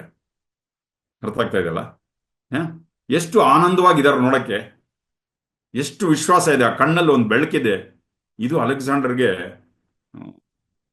ನೋಡಿದಂಥ ದೃಶ್ಯ ಇದೆ. ಇದು ಭಾರತ ದೇಶದ ಆಧ್ಯಾತ್ಮಿಕ ಕೀರ್ತಿ. ಗುರುಗಳು ಇದು ಎಕ್ಸಾಂಪಲ್ ಕೊಡ್ತಾರೆ. ಏನು ಬೇಕಾಗಿಲ್ಲ ಅವ್ರಿಗೆ, ಆದರೂ ಆನಂದವಾಗಿ ಓಂ ನಮಃ ಶಿವ ಈಸ್ ಸೋ ಟೋಟಲ್, ಅಷ್ಟು ಆನಂದವಾಗಿದ್ದಾರೆ ಅವ್ರನ್ನ ಕರ್ಕೊಂಡು ಹೋಗ್ತಾ ಇದ್ದಾಗ. ಈಗ ಭಾರತ ದೇಶ ಈ ಥರ ಇಲ್ಲ ಅಂತಾರೆ. ಆಧ್ಯಾತ್ಮಿಕತೆಯಿಂದ ಬಹಳ ದೂರ ಹೋಗ್ಬಿಟ್ಟಿದೆ ನಮ್ಮ ಸಮಾಜ. ಆಗಿನ ಕಾಲದಲ್ಲಿ ಪಶು ಪಕ್ಷಿಗಳಿಗೂ ನ್ಯಾಯ ಸಿಗ್ತಾ ಇತ್ತು ತುಂಬಾ ಇದ್ರ ಬಗ್ಗೆ. ಮತ್ತೆ ಪ್ರತಿಯೊಂದು ಹಳ್ಳಿಯಲ್ಲೂ ಅವಾಗ ಸಂತರು ಇದ್ರು. ಈಗ ಆ ಕೊಂಡಿ ಮುರಿದು ಹೋಗಿದೆ ಅಂತಾರೆ. ಈಗ ಮತ್ತೆ ಇದನ್ನು ಪ್ರಾರಂಭ ಮಾಡಬೇಕು ಅಂತ ಇದರಲ್ಲಿ ಹೇಳ್ತಾರೆ, ಟಾಕಲ್ ಹೇಳ್ತಾರೆ. ಸೊ ಈ ತರದ ಆತ್ಮಜ್ಞಾನ ಪಡೆದ ಮೇಲೆ ಅವ್ರಿಗೆ ಏನ್ ಬೇಕಾಗಿದೆ, ಯಾವುದರಿಂದನೂ ಡಿಸ್ಟರ್ಬ್ ಆಗೋದು, ವಿಚಲಿತರ ಆಗೋದಿಲ್ಲ ಅಂತ ಹೇಳ್ತಾರೆ. ಒಬ್ಬ ಪತ್ರಕರ್ತ ಒಬ್ಬ ರಾಜಕೀಯ ವ್ಯಕ್ತಿನ ಭೇಟಿ ಮಾಡ್ತಾನೆ. ನಿಮ್ಮ ಬಗ್ಗೆ ಏನು ಬರಿಬೇಕು ಅಂತ ಕೇಳ್ತಾನೆ. ನನ್ನ ಹೆಸರೊಂದು ಬರಿ, ಮಿಕ್ಕಿದ್ ನಿಂಗೆ ಇಷ್ಟ ಬಂದಿದ್ದು ಬರ್ಕೋ ಅಂತ. ಒಬ್ಬ ರಾಜಕೀಯ ವ್ಯಕ್ತಿ ಏನು ಹೇಳ್ತಾನೆ, ಒಬ್ಬ ಲೀಡರು, ನನ್ನ ಹೆಸರೊಂದು ಬರಿಯಪ್ಪ, ನಿನಗೆ ಪಾಸಿಟಿವ್ ಬೇಕಾ ಪಾಸಿಟಿವ್ ಬರ್ಕೋ, ನೆಗೆಟಿವ್ ಬೇಕಾ ನೆಗೆಟಿವ್ ಬರ್ಕೋ, ಎರಡು ಬರೆದ್ರು ಪಬ್ಲಿಸಿಟಿ ಸಿಗತ್ತೆ ನನಗೆ. ಏನು, ನೀನು ತಪ್ಪಾಗಿ ಬರೆದ್ರು ಅದರಿಂದ ಪ್ರಚಾರ ಸಿಗತ್ತೆ, ಸರಿಯಾಗಿ ಬರೆದ್ರು ಅದರಿಂದ ಪ್ರಚಾರ ಸಿಗತ್ತೆ, ಎರಡೂ ಒಳ್ಳೇದೇ. ಇದು ಕೇಳಕ್ಕೆ ಒಬ್ಬ ಯೋಗಿಗಳು ಮಾತನಂತಿದೆ. ಆದರೆ ಇದು ಯಾವ ಸ್ಥಿತಿಯಿಂದ ಬಂದಿದೆ ಅಂದ್ರೆ ಅಹಂಕಾರದಿಂದ ಬಂದಿರೋ ಈ ಮಾತುಗಳು. ಆದರೆ ಯೋಗಿಗಳು ಚೈತನ್ಯದಿಂದ ಈ ಸ್ಥಿತಿಯಲ್ಲಿ ಇರ್ತಾರೆ. ಚೈತನ್ಯದಿಂದ ಒಳ್ಳೆಯದು ಕೆಟ್ಟದ್ದು ಅದ್ರ ಬಗ್ಗೆ ತಲೆನೇ ಕೆಡಿಸ್ಕೊಳ್ಳೋದಿಲ್ಲ. ಅದಕ್ಕೆ ಇಲ್ಲಿ ಹೇಳ್ತಾರೆ, ಜಡತೆಯಿಂದ ಬಂದಂತ ಮಾತುಗಳಲ್ಲ ಇದು. ಯೋಗಿಗಳ ಹತ್ರ ಆದ್ರೆ ಬರೋದಿಲ್ಲ ಆ ಥರ. ಯಾವಾಗಲೂ ಅವರು ಅರಿವಿನಿಂದ ಸಚೇತನರಾಗಿ ಇರ್ತಾರೆ. ಅರ್ಥಾಗ್ತಾ ಇದೆಯಾ? ಅದಕ್ಕೆ ನಮ್ಮಲ್ಲಿ ಸುಪ್ರಭಾತ ಅಂತ ಹೇಳ್ತಾರೆ. ಸುಪ್ರಭಾತ ಅಂದ್ರೆ ಯಾರು ನಾವು ಫಸ್ಟ್ ಹೇಳ್ಬೇಕಾ ದೇವ್ರು ಫಸ್ಟ್ ಹೇಳ್ತಾರೆ. ಗುರುಗಳು ಒಂದ್ಸರಿ ಪ್ರಶ್ನೆ ಕೇಳಿದ್ರು, ಸುಪ್ರಭಾತ ಯಾರಿಗಪ್ಪ, ನಿಮ್ಗ ದೇವ್ರಿಗ? ಫಸ್ಟ್ ನಾವು ಎದ್ದೇಳ್ಬೇಕು, ಆಮೇಲೆ ನಮ್ಮ ಒಳಗಿನ ದೇವರನ್ನ ಜಾಗೃತ ಮಾಡಬೇಕು. ಫಸ್ಟ್ ನಾವು ನಿದ್ದೆಯಲ್ಲಿದ್ದೀವಿ, ನಾವು ನಿದ್ದೆಯಿಂದ ಎದ್ದು ಆಮೇಲೆ ದೇವ್ರನ್ನ ಜಾಗೃತ ಮಾಡಬೇಕು. ಓಕೆ, ಫಸ್ಟ್ ಮನುಷ್ಯ ಎದ್ದೇಳ್ತಾನೆ, ಒಳಗಡೆ ದೈವತ್ವ ಜಾಗೃತವಾದಾಗ ಅಲ್ಲಿ ಲೀಲೆ ಪ್ರಾರಂಭ ಆಗುತ್ತೆ. ತುಂಬಾ ಸೀರಿಯಸ್ ಆಗಿ ತಗೊಳ್ಳೋದಿಲ್ಲ, ಎಲ್ಲ ಮಾಡ್ತಾ ಇರ್ತಾರೆ, ಒಂದು ಆಟ ತರ ನಡೀತಾ ಇರುತ್ತೆ ಎಲ್ಲ. ಅಷ್ಟು ಸೀರಿಯಸ್ ಆಗಿ ತಗೊಳ್ಳೋದಿಲ್ಲ ಏನು, ಎಲ್ಲ ಆದ್ರೆ ಅಷ್ಟೇ ತೀವ್ರವಾಗಿ ಮಾಡ್ತಾ ಇರ್ತಾರೆ. ಅದಕ್ಕೆ ಗುರುಗಳು ಏನ್ ಹೇಳ್ತಾರೆ, ಮನುಷ್ಯನ ಪ್ರಯಾಣ ಯಾವ ತರ ಇರಬೇಕು ಅಂದ್ರೆ, ಜಡತ್ವದಿಂದ ಮನುಷ್ಯನಾಗಿ ಮನುಷ್ಯನಿಂದ ದೈವವಾಗಬೇಕು, ಅವನು ದೈವತ್ವದ ಕಡೆ ಹೋಗ್ಬೇಕು. ಜಡತ್ವದಿಂದ ಮನುಷ್ಯನಾಗಿ ಮನುಷ್ಯನಿಂದ ದೈವತ್ವದ ಕಡೆಗೆ ಹೋಗ್ಬೇಕು. ಆದ್ರೆ ಎಷ್ಟೋ ಜನ ಜಡತ್ವದಿಂದ ಮನುಷ್ಯರಾಗ್ತಾರೆ, ತಿರ್ಗಾ ವಾಪಸ್ ಹೋಗ್ಬಿಡ್ತಾರೆ ಈ ಪ್ರಪಂಚದಲ್ಲಿ ಸಿಕ್ಕಾಕೊಂಡು. ಎಲ್ಲೋ ಕೆಲವರು ಮಾತ್ರ ಅಲ್ಲಿಂದ ಮುಂದೆ ಹೋಗಿ ಬುದ್ಧರಾಗ್ತಾರೆ ಅಂತ ಹೇಳ್ತಾರೆ ಗುರುಗಳು. ಬುದ್ಧ ಆಗ್ಬಿಟ್ರೆ ಆಮೇಲೆ ಮತ್ತೆ ಜಡತ್ವಕ್ಕೆ ಹೋಗೋ ಸಾಧ್ಯತೆ ಇಲ್ಲ. There is no possibility of going back to inertia. ಮತ್ತೆ ಜಡತ್ವಕ್ಕೆ ಹೋಗೋ ಸಾಧ್ಯತೆ ಇಲ್ಲ. ಇಂಥವ್ರು ಸಿಗೋದು ತುಂಬಾ ವಿರಳ, ಮತ್ತು ಅವ್ರನ್ನ ಯಾರಿಗೂ ಕಂಪೇರ್ ಮಾಡಕ್ ಕೂಡ ಆಗೋದಿಲ್ಲ. ನಿಸ್ಪೃಹಂ ಮಾನಸಂ ಯಸ್ಯ ನೈರಾಶ್ಯೇಪಿ ಮಹಾತ್ಮನಃ ತಸ್ಯಾತ್ಮ ಜ್ಞಾನ ತೃಪ್ತಸ್ಯ ತುಲನಾ ಕೇನ ಜಾಯತೆ. ಇವ್ರಿಗೆ ಯಾವುದೇ ಡಿಸೈರ್ಸ್ ಇದೆಲ್ಲದರಿಂದ ಮುಕ್ತರಾಗಿರ್ತಾರೆ ಈ ಮಹಾತ್ಮರು. ಅಕಸ್ಮಾತ್ ನಿರಾಶೆ ಬಂದರೂ ಕೂಡ ಆತ್ಮಜ್ಞಾನದಿಂದ ತೃಪ್ತರಾಗ್ಬಿಡ್ತಾರೆ. ಇಂಥವ್ರನ್ನ ಯಾರ ಜೊತೆ ಹೋಲಿಸೋದು? ಅಕಸ್ಮಾತ್ ಅವ್ರಿಗೆ ಏನಾದರೂ ಸಿಗದಿದ್ರೆ ಅದರಿಂದ ದುಃಖ ಪಡೋದಿಲ್ಲ, ಸಿಕ್ಕಿದ್ರೆ ಅದೇನು ದೊಡ್ಡ ಸಂತೋಷನೂ ಅನ್ಸಲ್ಲ ಅವ್ರಿಗೆ. ನಾವೇನು ಅನ್ಕೊಳ್ತೀವಿ, ನಮ್ಗೆ ಸಿಗೋ ವಸ್ತುಗಳೇ ನಮ್ಗೆ ಸುಖ ಅಂತ ಅನ್ಕೊಳ್ತಾ ಇರ್ತೀವಿ, ಅಥವಾ ಯಾರಾದ್ರೂ ನಮ್ಮನ್ನು ಬೈದ್ರೆ ದುಃಖ ಅಂತ ಅನ್ಕೊಳ್ತೀವಿ ನಾವು. ಅದಕ್ಕೆ ಇಲ್ಲೇನು ಹೇಳ್ತಾ ಇದ್ದಾರೆ ಅಂದ್ರೆ, ಯೋಗಿಗಳು ಹೇಗೆ ಅಂದ್ರೆ ಏನೋ, ನೀವು ದೃಶ್ಯದಲ್ಲೇ ಸಿಕ್ಕಾಕೊಂಡಿದ್ದೀರಾ, ನಾವು ದೃಶ್ಯದಲ್ಲಿ ಸಿಕ್ಕಾಕೊಂಡಿದೀವಿ. ಅವರು ಯೋಗಿಗಳಾಗೋದಿಲ್ಲ. ಯಾರು ದೃಶ್ಯದಲ್ಲಿ ಸಿಕ್ಕಾಕೊಂಡಿದಾರಲ್ಲ ಅವರು ಯೋಗಿಗಳಾಗೋದಿಲ್ಲ. ದೃಶ್ಯದಿಂದ ದ್ರಷ್ಟ, ಸಿಯರ್ ಒಳಗಡೆ ಅದು ಆ ಕಡೆ ಪ್ರಯಾಣ ಆಗ್ಬೇಕು, ಅದು ಯೋಗಿ ಅಂದ್ರೆ. ಅದು ಹೇಳ್ತಾ ಇದ್ದಾರೆ ಇಲ್ಲಿ. ಓಕೆ, ಸ್ವಭಾವಾದೇವ ಜಾನಾನೋ ದೃಶ್ಯಮೇತನ್ನ ಕಿಂಚನ ಇದಂ ಗ್ರಾಹ್ಯಂ ಇದಂ ತ್ಯಾಜ್ಯಂ ಸಖಿಂ ಪಶ್ಯತಿ ಧೀರದೀಹಿ. ಎಲ್ಲವೂ ದೃಶ್ಯವಲ್ಲದೆ ಬೇರೇನೂ ಅಲ್ಲ. ಈ ಪ್ರಪಂಚ ಎಲ್ಲ ಒಂದು ಸೀನರಿನೇ. ಇದನ್ನ ಯಾರು ಅರ್ಥಕೊಳ್ತಾರೆ, ದ್ರಷ್ಟರಾಗಿ ಎಲ್ಲವನ್ನು ನೋಡ್ತಾ ಇರ್ತಾರಲ್ಲ, ಅವರೇ ನಿಜವಾದ ಧೀರರಾದ ವ್ಯಕ್ತಿ. ಇಲ್ಲಿ ಸ್ವೀಕಾರ ಮಾಡೋದು ತಿರಸ್ಕಾರ ಮಾಡೋದು ಯಾವುದು ಇರೋದಿಲ್ಲ ಅವ್ರಿಗೆ. ಇದನ್ನು ಸ್ವೀಕರಿಸಬೇಕು, ಇದನ್ನು ತಿರಸ್ಕಾರ ಮಾಡಬೇಕು, ಎಲ್ಲವನ್ನು ಒಂದೇ ದೃಷ್ಟಿಯಿಂದ ನೋಡ್ತಾ ಇದ್ದಾರೆ. ಇದು ಜ್ಞಾನಿಗಳ ಬಗ್ಗೆ ಹೇಳ್ತಾ ಇದೆ ಇಲ್ಲಿ. ಒಬ್ಬ ಎನ್ಲೈಟನ್, ಒಬ್ಬ ಮಾಸ್ಟರ್ ಬಗ್ಗೆ ಹೇಳ್ತಾ, ಜ್ಞಾನಿಗಳ ಬಗ್ಗೆ ಹೇಳ್ತಾ ಇದ್ದಾರೆ. ತಿಳ್ಕೊಳ್ಳೋದ್ರಲ್ಲಿ ಎರಡು ವಿಧ ಇದೆ, ಇದು ಹೇಳ್ತಾ ಇದೆ. ಸ್ವಭಾವ ತಿಳ್ಕೊಳ್ಳೋದ್ರಲ್ಲಿ ಸ್ವಭಾವಾದೇವ ಜಾನಾನು, ತಿಳ್ಕೊಳ್ಳೋದ್ರಲ್ಲಿ ಎರಡು ವಿಧಗಳಿದೆ. ಒಂದು ಬುದ್ಧಿ ಮೂಲಕ ತಿಳ್ಕೊಳ್ಳೋದು. ಬುದ್ಧಿ ಏನ್ ಹೇಳುತ್ತೆ, ಇದು ಸರಿ ಇದು ತಪ್ಪು, ಜಡ್ಜ್ಮೆಂಟಲ್ ಅಲ್ವಾ. ಇಂಟೆಲೆಕ್ಟ್ ಕೆಲಸ ಏನು, ಇದು ಸರಿ ಇದು ತಪ್ಪು, ಇದು ರೈಟ್ ರಾಂಗ್ ಮತ್ತೆ ಇದು ಆ ಥರ ಹೇಳುತ್ತೆ ಅದು. ಅದರಲ್ಲಿ ಅಂತ ದೊಡ್ಡ ಆಳ ಇರೋದಿಲ್ಲ. ಆದರೆ ಅದು ತುಂಬಾ ಮೇಲ್ಮೈಯಲ್ಲಿ ನಮಗೆ ಎಲ್ಲ ಪ್ರಪಂಚವನ್ನು ಪರಿಚಯ ಮಾಡಿಸುತ್ತೆ. ಅಥವಾ ಒಂದು ಮಾತುಗಳನ್ನು ಯಾರಾದರೂ ಏನನ್ನ ಅಂದರೆ ಸುಮ್ಮನೆ ಯಥಾರ್ಥವನ್ನು ತಗೊಳತ್ತೆ. ಅದರೊಳಗಿರುವ ಆಳವಾದ ಅರ್ಥವನ್ನ ಹ್ಮ್, ಬುದ್ಧಿಯ ಮೂಲಕ ಗೊತ್ತಾಗೋದಿಲ್ಲ. ಕೆಲವರು ಬಂದು ಹೇಳದಂತೆ ಗುರುಜಿಗೆ, Guruji live in the present moment ಅಂತ ನೀವು ಹೇಳಿದ್ರಿ, ಅವಾಗ ನನ್ಗೆ ಅರ್ಥ ಆಗಲಿಲ್ಲ. ಇವಾಗ ನಾನು ಆರ್ಟ್ ಆಫ್ ಲಿವಿಂಗ್ ಟೀಚರ್ ಆಗಿ ಅದನ್ನು ಟೀಚ್ ಮಾಡಕ್ಕೆ ಸ್ಟಾರ್ಟ್ ಮಾಡಿದ್ಮೇಲೆ ಇವಾಗ ಅರ್ಥ ಆಗ್ತಾ ಇದೆ ನನಗೆ. ವರ್ತಮಾನ ಕ್ಷಣದಲ್ಲಿ ಜೀವಿಸಿ ಅಂದಮೇಲೆ ಇವಾಗ ನನಗೆ ಅರ್ಥ ಆಗ್ತಾ ಇದೆ. ಅವಾಗ ಬರೀ ಮಾತುಗಳಾಗಿತ್ತು, ಇವಾಗ ನನಗೆ ಅದು ಅನುಭವ ಆಗಿದೆ. ಇದು ಎರಡನೇ ತಿಳುವಳಿಕೆ ಏನು, ಆ ಮಾತುಗಳಲ್ಲಿ ಇರುವಂತಹ ಆಳವಾದ ಒಂದು ಅರ್ಥವನ್ನು ಅನುಭವದ ರೂಪದಲ್ಲಿ, ಇದು ಸ್ವಭಾವ ಜ್ಞಾನ ಅಂತ ಕರೀತಾರೆ. ಸೊ ಜನಕ ಮಹಾರಾಜರಿಗೆ ಇದೆಲ್ಲ ಹೊಸದಲ್ಲ. ಅನೇಕ ವರ್ಷ ಶಾಸ್ತ್ರಾಭ್ಯಾಸಗಳನ್ನು ಮಾಡಿದವರು ಅವರು. ಅನೇಕ ವರ್ಷ ಅವರು ಚಿಕ್ಕ ವಯಸ್ಸಿನಿಂದಲೇ ವೇದಗಳು ಉಪನಿಷತ್ತು ಎಲ್ಲ ಓದ್ಕೊಂಡು ತಿಳ್ಕೊಂಡವರು. ಇವೆಲ್ಲ ಅವರಿಗೆ ಇಂಟೆಲೆಕ್ಟಲ್ಲಿ ಇತ್ತವರು. ಆದರೆ ಅಷ್ಟಾವಕ್ರ ಮಹರ್ಷಿಗಳ ಹತ್ರ ಒಂದು ದಿವಸ ಕುತ್ಕೊಂಡ ತಕ್ಷಣ ಈಗ ಇದ್ರವರೆಗೂ ಬುದ್ಧಿಯಲ್ಲಿ ಇದ್ದಂಥ ಜ್ಞಾನ ಹೃದಯಕ್ಕೆ ಮುಟ್ಟಕ್ಕೆ ಶುರುವಾಯಿತು. ಕೇಳಿಸ್ಕೊತಾ ಇದ್ದೀರಾ? Real with me. ಇದುವರೆಗೂ ಬುದ್ಧಿಯಲ್ಲಿದ್ದಂಥ ಜ್ಞಾನ ಹೃದಯಕ್ಕೆ ಮುಟ್ಟಕ್ಕೆ ಶುರುವಾಯಿತು. ಇವಾಗ ನಾವು ಎಷ್ಟೋ ಈ ಸೈನ್ಸ್ ಪುಸ್ತಕಗಳೆಲ್ಲ ಓದಿದ್ವಿ, ಗಂಟಲು ಖಾಲಿ ಆಗಿದೆ, ಒಳಗಡೆಗೆಲ್ಲ ಖಾಲಿ ಇದೆ ಅಂತ, ಏನೋ ಶ್ವಾಸಕೋಶಗಳೆಲ್ಲ ಖಾಲಿ ಆಗಿದೆ ಅದೆಲ್ಲ ಓದಿದ್ವಿ. ಅರ್ಥ ಆಗ್ತಾ ಇದ್ದೀರಾ? ಮೂಗು ಖಾಲಿ ಆಗಿದೆ, ಟೊಳ್ಳಾಗಿದೆ ಅದೆಲ್ಲ ಓದಿದ್ದೀವಿ. ಎಷ್ಟೋ ಸರಿ ಓದಿರ್ತೀವಿ. ಏನಾದರೂ ಎಕ್ಸ್ಪೀರಿಯನ್ಸ್ ಇದೆಯಾ?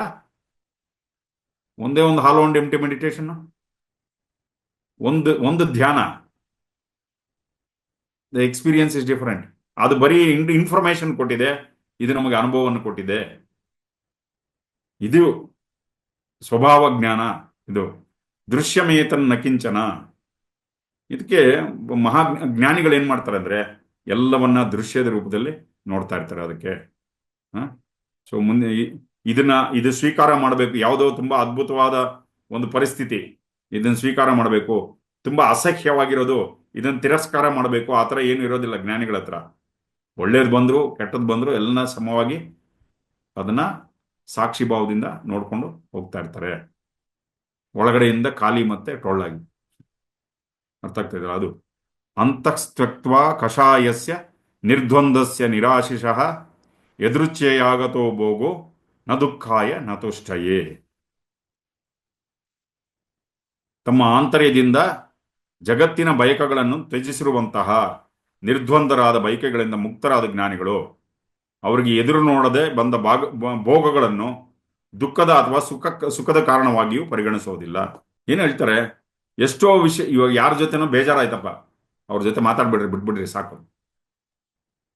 ಯಾವುದೋ ಒಂದು ಪರಿಸ್ಥಿತಿ ಸರಿ ಇಲ್ಲ, ಬಿಟ್ಬಿಡಿ ಅದ್ರ ಬಗ್ಗೆ. ಮತ್ತೆ ಹೊರಗಡೆಯಿಂದ ಬಿಟ್ಬಿಡೋದು ಈಸಿ, ಒಳಗಡೆಯಿಂದ ಬಿಡೋದು ಅಷ್ಟು ಈಸಿ ಅಲ್ಲ. ಒಳಗಡೆ ಇನ್ನ ಫೈಟಿಂಗ್ ನಡೀತಾ ಇರುತ್ತೆ. ಏನೋ ಯಾರೋ ಏನೋ ಅಂದ್ರು, ನಮ್ಮ ಗೌರವಕ್ಕೆ ಘನತೆ ಸಿಗ್ಲಿಲ್ಲ, ಅವ್ರು ನನ್ನ ಹೊಗಳಿದ್ರು, ಇವ್ರು ನನ್ನ ಬೈದ್ರು. ಈ ಜಗಳ, ಆಂತರಿಕ ಜಗಳ ನಡೀತಾ ಇರುತ್ತೆ. ಇದ್ರ ಜೊತೆಗೆ ನಮ್ಮನ್ನ ದ್ವೇಷಿಸೋರು, ನಮ್ಮ ಬಗ್ಗೆ ಅವರು ನಮ್ಮನ್ನು ಬಾಧಿಸ್ತಾ ಇರ್ತಾರೆ. ದ್ವೇಷವ್ರಿಗಿನ್ನ ಪ್ರೀತಿಸೋರು ಕೂಡ ಇನ್ನೂ ಜಾಸ್ತಿ ಬಾಧಿಸ್ತಾ ಇರುತ್ತೆ. ಇವೆಲ್ಲ ತಲೆ ಒಳಗೆ ಯುದ್ಧ ನಡೀತಾ ಇರುತ್ತೆ. ಅರ್ಥ ಆಗ್ತಾ ಇದೆಯಲ್ಲ? ಇದೆಲ್ಲ ಯುದ್ಧಗಳು ಆಗ್ತಾ ಇದ್ರು ಕೂಡ ಅದೆಲ್ಲ ಗಮನಿಸ್ಕೊಂಡು ಖಾಲಿ ಮತ್ತೆ ಶೂನ್ಯವಾಗಿರೋದಿದೆಯಲ್ಲ, ಇದು ಇಂಪಾರ್ಟೆಂಟ್. ಇದು ಹೇಳ್ತಾ ಇರೋದು. ಜ್ಞಾನಿಗಳಿಗೆ ಇವೆಲ್ಲ ತಲೆ ಕೆಡಿಸ್ಕೊಳ್ಳೋದಿಲ್ಲ. ದ್ವೇಷ ಮಾಡ್ತಾರ, ಹೊಗಳ್ತಾರ, ಏನಾದ್ರೂ ಎಲ್ಲವನ್ನ ಸಾಕ್ಷಿ ಭಾವದಿಂದ ಗಮನಿಸ್ಕೊಂಡು ಒಳಗಡೆಯಿಂದ ಖಾಲಿ ಮತ್ತು ಶೂನ್ಯವಾಗಿರ್ತಾರೆ, ಚೈತನ್ಯದ ಜೊತೆಯಲ್ಲಿ ಇರ್ತಾರೆ. ಇದಕ್ಕೆ ಗುರುಗಳು ಏನ್ ಹೇಳ್ತಾ ಇದ್ದಾರೆ? ಇದರಿಂದ ಬೇರ್ಪಡಿಸ್ಕೊಳ್ಳಿ, ನಿಮ್ಮನ್ನ ಬೇರ್ಪಡಿಸ್ಕೊಂಡು ನಿಮ್ಮೊಳಗೆ ಏನಾಗ್ತಾ ಇದೆ ಅದು ಗಮನಿಸಿ. ಇದೊಂದು ರೀತಿ ಮೆಡಿಟೇಷನ್. ನಮ್ಮೊಳಗೆ ಏನಾಗ್ತಾ ಇದೆ ಅಂತ ಗಮನಿಸಿ. ಆವಾಗ ಖಾಲಿ ಮತ್ತು ಶೂನ್ಯವಾಗ್ಬಿಟ್ಟ ಒಳಗಡೆಯಿಂದ ಇತರರನ್ನ ದ್ವೇಷ ಮಾಡುವಂತ ಪ್ರಶ್ನೆ ಬರೋದಿಲ್ಲ. ಯಾದೃಚ್ಛಯ ಆಗತೋ ಭೋಗೋ ನ ದುಃಖಾಯ ನ ತುಷ್ಟತೆ. ಇನ್ನು ಕೆಲವರು ಭೋಗಗಳು ಬಂದ್ರೆ, ಏನಾದ್ರೂ ಎಂಜಾಯ್ ಮಾಡೋದು ಬಂದ್ರೆ, ಅಯ್ಯೋ ಬೇಡಪ್ಪ, ನಾವು ಅಧ್ಯಾತ್ಮದಲ್ಲಿ ಇದೀವಿ, ಇದೆಲ್ಲ ಎಂಜಾಯ್ ಮಾಡೋಂಗಿಲ್ಲ ಅಂತ ಓಡೋಗ್ಬಿಡ್ತಾರೆ. ಕೇಳಿಸ್ಕೊತಾ ಇದ್ದೀರಾ? ಓಕೆ. ಸೊ ವಿಷಯಗಳ ಬಗ್ಗೆ ಭಯ ಪಡ್ತಾರೆ, ಎಲ್ಲಿ ಸಿಕ್ಕಾಕೊಂಡ್ಬಿಡ್ತೀವೋ ಅಂತ. ಜ್ಞಾನಿಗಳು ಇದಕ್ಕೆ ಯಾವುದಕ್ಕೂ ತಲೆ ಕೆಡಿಸ್ಕೊಳ್ಳೋದಿಲ್ಲ. ಸುಖ ಮತ್ತೆ ದುಃಖ ಯಾವುದೇ ಬಂದ್ರು ಅದ್ರ ಬಗ್ಗೆ ತಲೆ ಗೊತ್ತಿದೆ. ಸುಖದ ಹಿಂದೆ ದುಃಖ ಬರ್ತಾ ಇದೆ ಅಂತ ಗೊತ್ತಿರುತ್ತೆ ಜ್ಞಾನಿಗಳಿಗೆ.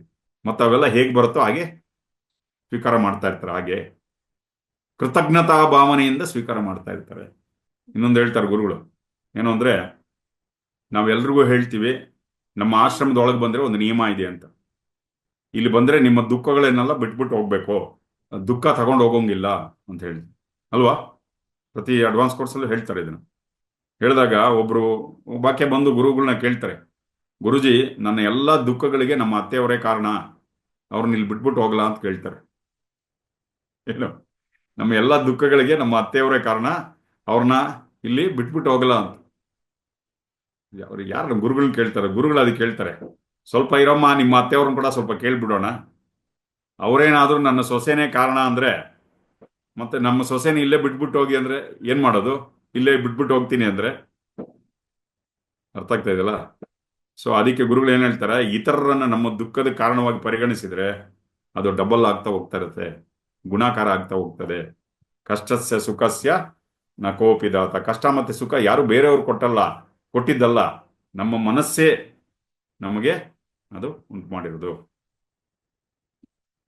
ಯಾರೋ ಒಬ್ರು ಬಂದು ಗುರುಗಳನ್ನ ಕೇಳ್ತಾರೆ, ಏನು ಅಂದ್ರೆ, ಆತ್ಮಜ್ಞಾನಿಗಳು, ನೀವು ಆತ್ಮಜ್ಞಾನಿಗಳು, ಎಲ್ಲವೂ ಬ್ರಹ್ಮ, ಎಲ್ಲವೂ ಪರಮಾತ್ಮ ಅಂತ ಹೇಳ್ತಾ ಇದ್ದೀರಾ, ಈ ಜ್ಞಾನದಿಂದ ಪ್ರತಿನಿತ್ಯ ಮಾಡ್ತೀವಲ್ಲ ಕೆಲಸಕ್ಕೆ, ಅದರಿಂದ ಏನು ಉಪಯೋಗ? ಏನು ಈ ಜ್ಞಾನದಿಂದ ಏನು ಉಪಯೋಗ?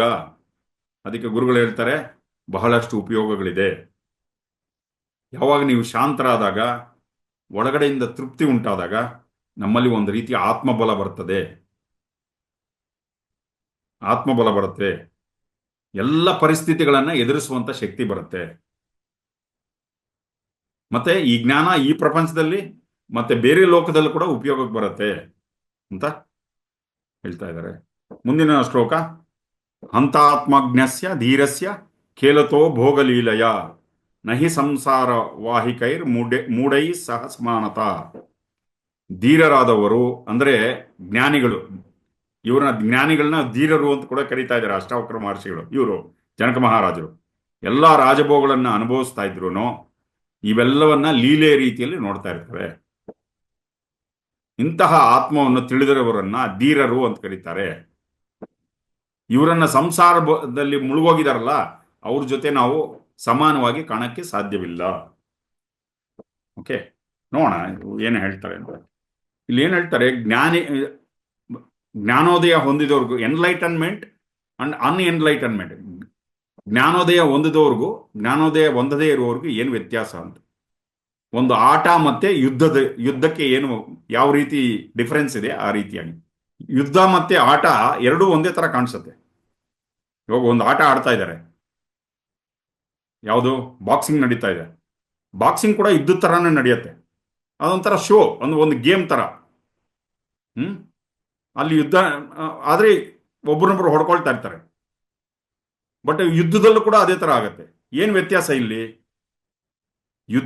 ಯುದ್ಧದ ಉದ್ದೇಶ ಏನು ಅಂದ್ರೆ, ಯುದ್ಧ ಎಲ್ಲ ಮಾಡಿದ ಮೇಲೆ ಸಂತೋಷವಾಗಿರೋದು. ಆಟದ ಉದ್ದೇಶ ಏನು?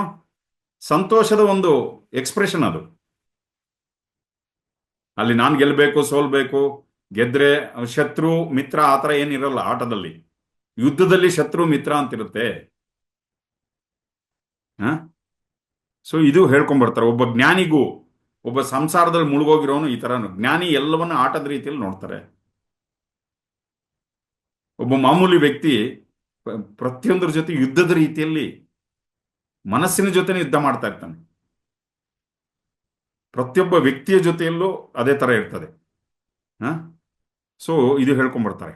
ಜೀವನದಲ್ಲಿ ಕೂಡ ಪ್ರತಿಯೊಂದು ಸಂಘಟನೆಯಲ್ಲೂ ಕೂಡ ಪ್ರತಿಯೊಂದು ಕ್ಷಣದಲ್ಲೂ ಕೂಡ ಅದ್ರ ಬಗ್ಗೆ ನಗ್ನಗ್ತಾ ಮುಂದೆ ಹೋಗ್ತಾ ಇರ್ತಾರೆ.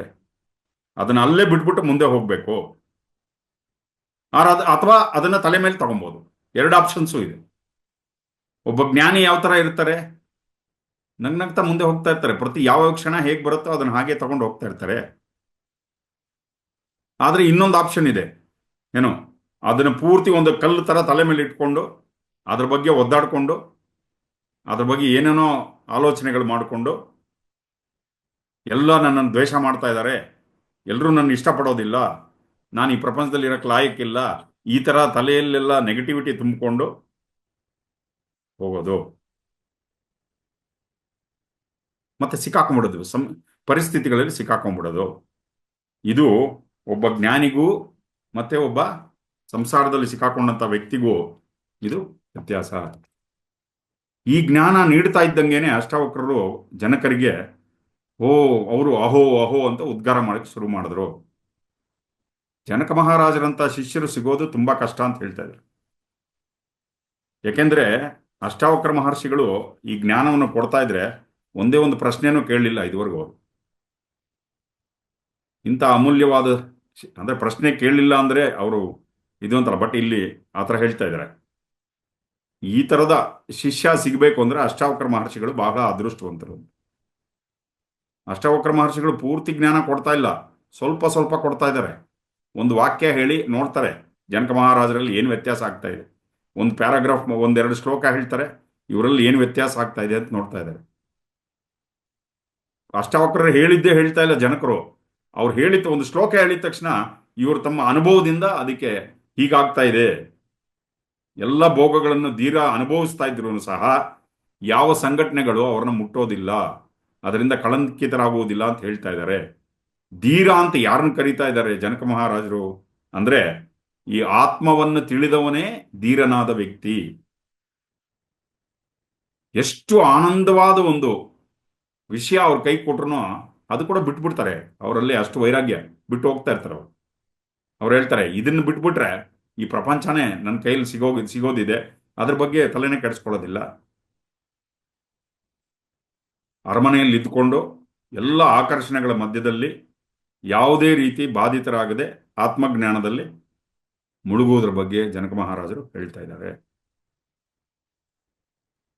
ಇವಾಗ ಎಷ್ಟೋ ಜನ ಪಾರ್ಟಿ ಮಾಡಬೇಕು ಅಂದ್ರೆ ಕೇಳಿಸ್ಕೊತಾ ಇದ್ರಲ್ಲ, ಪಾರ್ಟಿ ಮಾಡಬೇಕು ಅಂದ್ರೆ ಏನ್ ಮಾಡ್ತಾರೆ, ಆಚೆ ಕಡೆ ಹೋಗ್ತಾರೆ, ಎಲ್ಲ ಜನರ ಜೊತೆ ಸೇರ್ತಾರೆ, ಐಸ್ ಕ್ರೀಮ್ ತಿಂತಾರೆ, ಇನ್ನೊಂದು ಮಾಡ್ತಾರೆ, ಮತ್ತೊಂದು ಮಾಡ್ತಾರೆ, ಮನಸ್ಸು ಎಲ್ಲೋ ತೇಲೋಗ್ಬಿಟ್ಟಿರುತ್ತೆ. ಆದರೆ ಅದೇ ಥರ ಆಚೆ ಕಡೆ ಕೆಲವು ಬೇರೆ ಬೇರೆ ಜಾಗಗಳಲ್ಲಿ ಭಜನೆಗಳು ಮಾಡೋರು ನೋಡಿ, ಧ್ಯಾನ ಮಾಡೋರು ನೋಡಿ ಒಂಥರ ಜೋಲು ಮುಖ ಹಾಕ್ಕೊಂಡು ಏನೋ ಆಡ್ತಾ ಇದ್ದಾರೆ. ಆದರೆ ಆರ್ಟ್ ಆಫ್ ಲಿವಿಂಗಲ್ಲಿ ಆ ಥರ ಇದೆಯಾ? ಗುರುಗಳು ಏನು ಹೇಳ್ತಾ ಇದ್ದಾರೆ ಇಲ್ಲಿ ನೋಡಿ, ನಮ್ಮ ಆರ್ಟ್ ಆಫ್ ಲಿವಿಂಗಲ್ಲಿ ನಗ್ನಗ್ತಾ ಖುಷಿಯಿಂದ ಡ್ಯಾನ್ಸ್ ಮಾಡ್ಕೊಂಡು ನಾವು ಸತ್ಸಂಗ ಮಾಡ್ತೀವಿ, ನಾವು ಪ್ರಾರ್ಥನೆ ಮಾಡ್ತೀವಿ, ನಾವು ಇಲ್ಲಿ ಸಂತೋಷದಿಂದ ಹಾಡು ಹೇಳ್ತೀವಿ ನಾವು. ಇದು ಎಷ್ಟೋ ಜನ ಸಾಂಪ್ರದಾಯಿಕವಾಗಿ ಆಲೋಚನೆ ಮಾಡ್ತಾರಲ್ಲ, ಅವರು ನಗೋದನ್ನು ನೋಡೋದು, ಈ ಡ್ಯಾನ್ಸ್ ಮಾಡೋದು, ಅದೆಲ್ಲ ಅವ್ರಿಗೆ ಅದಕ್ಕೊಂದು ರೀತಿ ಅವ್ರಿಗೆ ಇಷ್ಟ ಇಲ್ಲ. ಅದು ಏನೋ ಈ ವಿನೋದವಾಗಿರೋದನ್ನ ಪ್ರಪಂಚದಲ್ಲಿ ಪಾಪ ಅನ್ನೋ ರೀತಿಯಲ್ಲಿ ಪರಿಗಣಿಸ್ತಾರೆ, ಏನೋ ತಪ್ಪು ಮಾಡ್ದಂಗೆ ಪರಿಗಣಿಸ್ತಾರೆ. ಇಲ್ಲಿ ಯತ್ಪದಂ ಪ್ರೇಪ್ಸವ ದೀನಾಹ ಶಕ್ರಾದ್ಯ ಸರ್ವದೇವತಾ ಅಹೋ ತತ್ರ ಸ್ಥಿತೋ ಯೋಗಿ ನಹರ್ಷಮುಪಗಚ್ಚತಿ. ಇಂದ್ರಾದಿಯಾದ ಸರ್ವದೇವತೆಗಳು ಈ ಸ್ಥಿತಿಗಾಗಿ ಹಾತರದು ದೀನರಾಗಿದ್ದಾರೆ. ಅಂತಹ ಸ್ಥಿತಿಯು ಯೋಗಿಯ ಪಡೆದಿದ್ದರೂ ಸಹ ಅದರಿಂದ ಉದ್ರೇಕಕ್ಕೊಳಗಾಗುವುದಿಲ್ಲ. ಏನು ಆಶ್ಚರ್ಯ! ಈ ಸ್ಥಿತಿಗೋಸ್ಕರ ಬಯಸ್ತಾರಂತೆ. ಹಾಡುವಾಗ ಏನು ಪರಮಾತ್ಮನ ಒಂದು ಸತ್ಸಂಗ ಮಾಡುವಾಗ ಎಲ್ಲರೂ ನಗ್ನಗ್ತಾ ಹಾಡ್ತಾ ನೃತ್ಯ ಮಾಡ್ತಾ ಹಾಡೋದು, ಈ ಸ್ಥಿತಿ ಇದೆಲ್ಲ ದೇವತೆಗಳು ಕೂಡ ಬಯಸ್ತಾರೆ. ಅದರ ಜೊತೆಗೆ ಆತ್ಮಜ್ಞಾನದ ಈ ಸ್ಥಿತಿ, ಬ್ಯಾಲೆನ್ಸ್ ಆಗಿರುವಂತಹ ಸ್ಥಿತಿ, ಈ ಸ್ಥಿತಿಯನ್ನು ಎಲ್ಲಾ ದೇವತೆಗಳು ಬಯಸುತ್ತಾರೆ. ಇದನ್ನು ಬೇಕು ಅಂತ ಬಯಸ್ತಾರೆ ಅವರು. ಯಾರು ಯೋಗಿ, ಈ ತರದ ಯೋಗಿ ಇದಾರಲ್ಲ, ಆದ್ರೆ ಆ ಯೋಗಿಗಳಿಗೆ ಇದ್ರ ಬಗ್ಗೆ ಅಷ್ಟು ತಲೆ ಕೆಡಿಸ್ಕೊಂಡಿಲ್ಲ. ಅವ್ರಿಗೆ ಪೂಜೆ ಮಾಡಿದ್ರೆ ಅವರು ಅದ್ರ ಬಗ್ಗೆ ಅದ್ರ ಉದ್ರೇಕಗೊಳ್ಳುವುದಿಲ್ಲ. ಸುಮ್ಮನೆ ಎಲ್ಲ ಒಂದು ಸ್ಮೈಲ್ ಕೊಟ್ಕೊಂಡು ಹೋಗಿ, ಇವೆಲ್ಲ ನಾವು ನೋಡ್ತಾ ಇದೀವಿ ಪ್ರತಿ ದಿವಸ, ನಮ್ಗೇನು ಹೊಸದೇನಲ್ಲ, ಇವೆಲ್ಲ ನೋಡ್ತಾ ಇದೀವಿ ನಾವು. ಇಂಥ ಮಹಾತ್ಮರನ್ನ ಪೂಜೆ ಮಾಡೋದಕ್ಕೆ ದೇವತೆಗಳು ಬರ್ತಾರೆ ಅಂತ. ಬುದ್ಧನಿಗೆ ಸಾಕ್ಷಾತ್ಕಾರ ಆದಾಗ ಸಾಕ್ಷಾತ್ ಬ್ರಹ್ಮ ಬಂದು ಕೇಳ್ತಾನಂತೆ, ದಯವಿಟ್ಟು ನನಗೆ ಈ ಜ್ಞಾನ ಕೊಡು, ನನಗೂ ಜ್ಞಾನೋದಯನ್ನು ಮಾಡಿಸು, ನಾನು ನಿನ್ನ ಪ್ರಥಮ ಶಿಷ್ಯನಾಗ್ತೀನಿ ಅಂತ. ನೋಡಿ, ಎಷ್ಟೋ ಯಜ್ಞಗಳು, ಹೋಮಗಳು, 100 ಅಶ್ವಮೇಧ ಯಾಗಗಳು ಇವೆಲ್ಲ ಮಾಡಿದ್ರೆ ಬ್ರಹ್ಮ ಪದವಿ ಸಿಗತ್ತೆ, ಆದರೆ ಆತ್ಮಜ್ಞಾನ ಸಿಗೋದಿಲ್ಲ. ಆತ್ಮಜ್ಞಾನ ಸಿಗಬೇಕು ಅಂದ್ರೆ ಅಷ್ಟು ಈಸಿ ಅಲ್ಲ ಅದು. ಸೊ ಈ ರೀತಿಯಾದ ಮಹಾನ್ ಚೇತನಗಳು ಇರ್ತಾರಲ್ಲ, ಗುರುಗಳ ತರದವರು, ಅವ್ರ ಸುತ್ತಲೂ ಎಲ್ಲ ಶಕ್ತಿಗಳು ಅವ್ರ ಸುತ್ತಲೂ ಅವ್ರಿಗೋಸ್ಕರ, ಅವ್ರ ಸೇವೆಗೋಸ್ಕರ ನಿಂತ್ಕೊಂಡಿರತ್ತೆ. ಇದನ್ನ ಹೇಳ್ತಾ ಬರ್ತಾರೆ. ತಂಗ್ನಸ್ಯ ಪುಣ್ಯ ಪಾಪಾಭ್ಯಾಂ ಸ್ಪರ್ಶೋ ಹ್ಯಂತರ್ನ ಜಾಯತೆ ನಹ್ಯಾಕಾಶಸ್ಯ ಧೂಮೇನ ದೃಶ್ಯಮಾನಾಪಿ ಸಂಗತಃ. ಈ ಭೂಮಿ ಇವಾಗ ಒಂದೊಂದ್ಸರಿ ಈ ಜೋರಾಗಿ ಸುಂಟ್ರ ಗಾಳಿ ಬಂದ್ರೆ ಧೂಳು ಎದ್ದೊಳತ್ತಲ್ಲ, ಆ ಧೂಳು ಆಕಾಶನ ಮುಟ್ಟತ್ತ, ಆಕಾಶದವರೆಗೂ ಹೋಗತ್ತ ಧೂಳು ಒಂದಷ್ಟು ಹೊತ್ತಿಗೆ. ಹಾಗೆ ಈ ಜ್ಞಾನಿಗಳಿಗೆ ಪಾಪ ಪುಣ್ಯ ಕರ್ಮ ಅಕರ್ಮ ಇದು ಯಾವುದು ಈ ಯೋಗಿಗಳಿಗೆ ಮುಟ್ಟೋದಿಲ್ಲ. ಧೂಳು ಎದ್ದು ಹೋಗ್ತಾ ಇರತ್ತೆ, ಆಕಾಶಕ್ಕೆ ಅದು ಅಂಟೋದಿಲ್ಲ. ನಿರಂಜನ ಇದು ಯಾವುದು ಇವ್ರಿಗೆ ಅಂಟೋದಿಲ್ಲ. ಆ ಥರ ಇರ್ತಾರೆ ಈ ಜ್ಞಾನಿಗಳು. ಕಪ್ಪು ಮೋಡಗಳಿಂದ ಒಂದೊಂದ್ಸರಿ ಮಳೆ ಬಂದಾಗ ಮೋಡಗಳೆಲ್ಲ ಕಪ್ಪಾಗ್ಬಿಡುತ್ತೆ, ಆಮೇಲೆ ಮೋಡಗಳೆಲ್ಲ ಚದುರೋಗ್ಬಿಡುತ್ತೆ. ಮಳೆ ಬಂದ್ಮೇಲೆ ಮೋಡಗಳು ಇರುತ್ತೇನೋ? ಇರೋದಿಲ್ಲ. ಅದಕ್ಕೆ ಇಲ್ಲಿ ಏನ್ ಹೇಳ್ತಾ ಇದ್ದಾರೆ, ನಿಮ್ಮ ದೃಷ್ಟಿಯನ್ನ ಆಕಾಶದ ಮೇಲಿಡಿ, ಮೋಡಗಳ ಮೇಲಲ್ಲ. ನೋಡಿ, ಒಂದು ರಹಸ್ಯ ಇಲ್ಲಿ ಹೇಳ್ತಾ ಇದ್ದಾರೆ. ಯಾವುದ್ರ ಮೇಲೆ ಇಡಬೇಕು ನಮ್ಮ ದೃಷ್ಟಿ? ಆಕಾಶದ ಮೇಲೆ ಇಡಬೇಕು, ಮೋಡಗಳ ಮೇಲಲ್ಲ. ಇದು ಆಚೆ ಕಡೆ ಆಕಾಶ, ಒಳಗಡೆ ಒಂದು ಆಕಾಶ ಇದೆ. ಒಳಗಡೆ ಆಕಾಶದಲ್ಲಿ ಮೋಡಗಳು ಯಾವುದು? ಆಲೋಚನೆಗಳು ಮೋಡಗಳ ರೀತಿ ಬಂದು ಹೋಗ್ತಾ ಇದೆ, ಸಂವೇದನೆಗಳು ಬಂದು ಹೋಗ್ತಾ ಇದೆ, ಭಾವನೆಗಳು, ದುಃಖ, ಒಂದೊಂದ್ಸರಿ ಬೇಜಾರಾಗ್ತದೆ, ಫ್ರಸ್ಟ್ರೇಷನ್ ಆಗತ್ತೆ, ಡಿಪ್ರೆಷನ್ ಆಗತ್ತೆ, ಕೋಪ ಬರುತ್ತೆ. ಅದು ಕೂಡ ಮೋಡಗಳ ರೀತಿಯಲ್ಲಿ. ನಾವು ನಮ್ಮ ಗಮನ ಇಡಬೇಕಾಗಿರೋದು ಯಾವುದ್ರ ಮೇಲೆ? ಒಳಗಿನ ಚೈತನ್ಯ, ಅದೇ ಆಕಾಶ. ಅಲ್ಲಿ ಒಳಗಿನ ಶುದ್ಧ ಚೈತನ್ಯದ ಮೇಲೆ ನಮ್ಮ ಗಮನ ಇಡಬೇಕು. ಒಳಗಡೆ ಬಂದು ಹೋಗ್ತಾ ಇರುತ್ತಲ್ಲ ಆಲೋಚನೆಗಳು, ಭಾವನೆಗಳು, ಸಂವೇದನೆಗಳು, ಇದ್ರ ಮೇಲಲ್ಲ. ಅಯ್ಯೋ ನಾನು ಎಂಥ ಕೆಟ್ಟ ವ್ಯಕ್ತಿ ಅಂತ ನಮ್ಮನ್ನು ನಾವು ಬೈಕೊಳ್ಳೋದು. ಕೋಪ ಬಂತು ನನಗೆ, ಅವೆಲ್ಲ ಬಂತು ಹೋಯ್ತು. ಕೋಪ ಏನು ಶಾಶ್ವತವಾಗಿರತ್ತಾ? ಇಲ್ಲ. ದುಃಖ ಶಾಶ್ವತವಾಗಿರುತ್ತೆ, ಬಂದು ಹೋಗ್ತಾ ಇರುತ್ತೆ. ಅದನ್ನ ಬಂದು ಹೋಗ್ತಾ ಇದೆ, ಅದನ್ನು ಗಮನಿಸೋದು. ಆತ್ಮೈವೇದಂ ಜಗತ್ ಸರ್ವಂ ಜ್ಞಾತಂ ಯೇನ ಮಹಾತ್ಮನ ಎದುರುಚ್ಛೆಯ ವರ್ತಮಾನಂ ತಂ ನಿಷೇಧ್ಯಂ ಕ್ಷಮೇತಃ. ಈ ಜಗತ್ತೆಲ್ಲವೂ ಕೇವಲ ಆತ್ಮ ಚೈತನ್ಯ ಎಂದು ತಿಳಿದಂಥ ಮಹಾತ್ಮರು ತಮ್ಮ ಸ್ವೇಚ್ಛೆಯಿಂದ ಇರುತ್ತಾರೆ.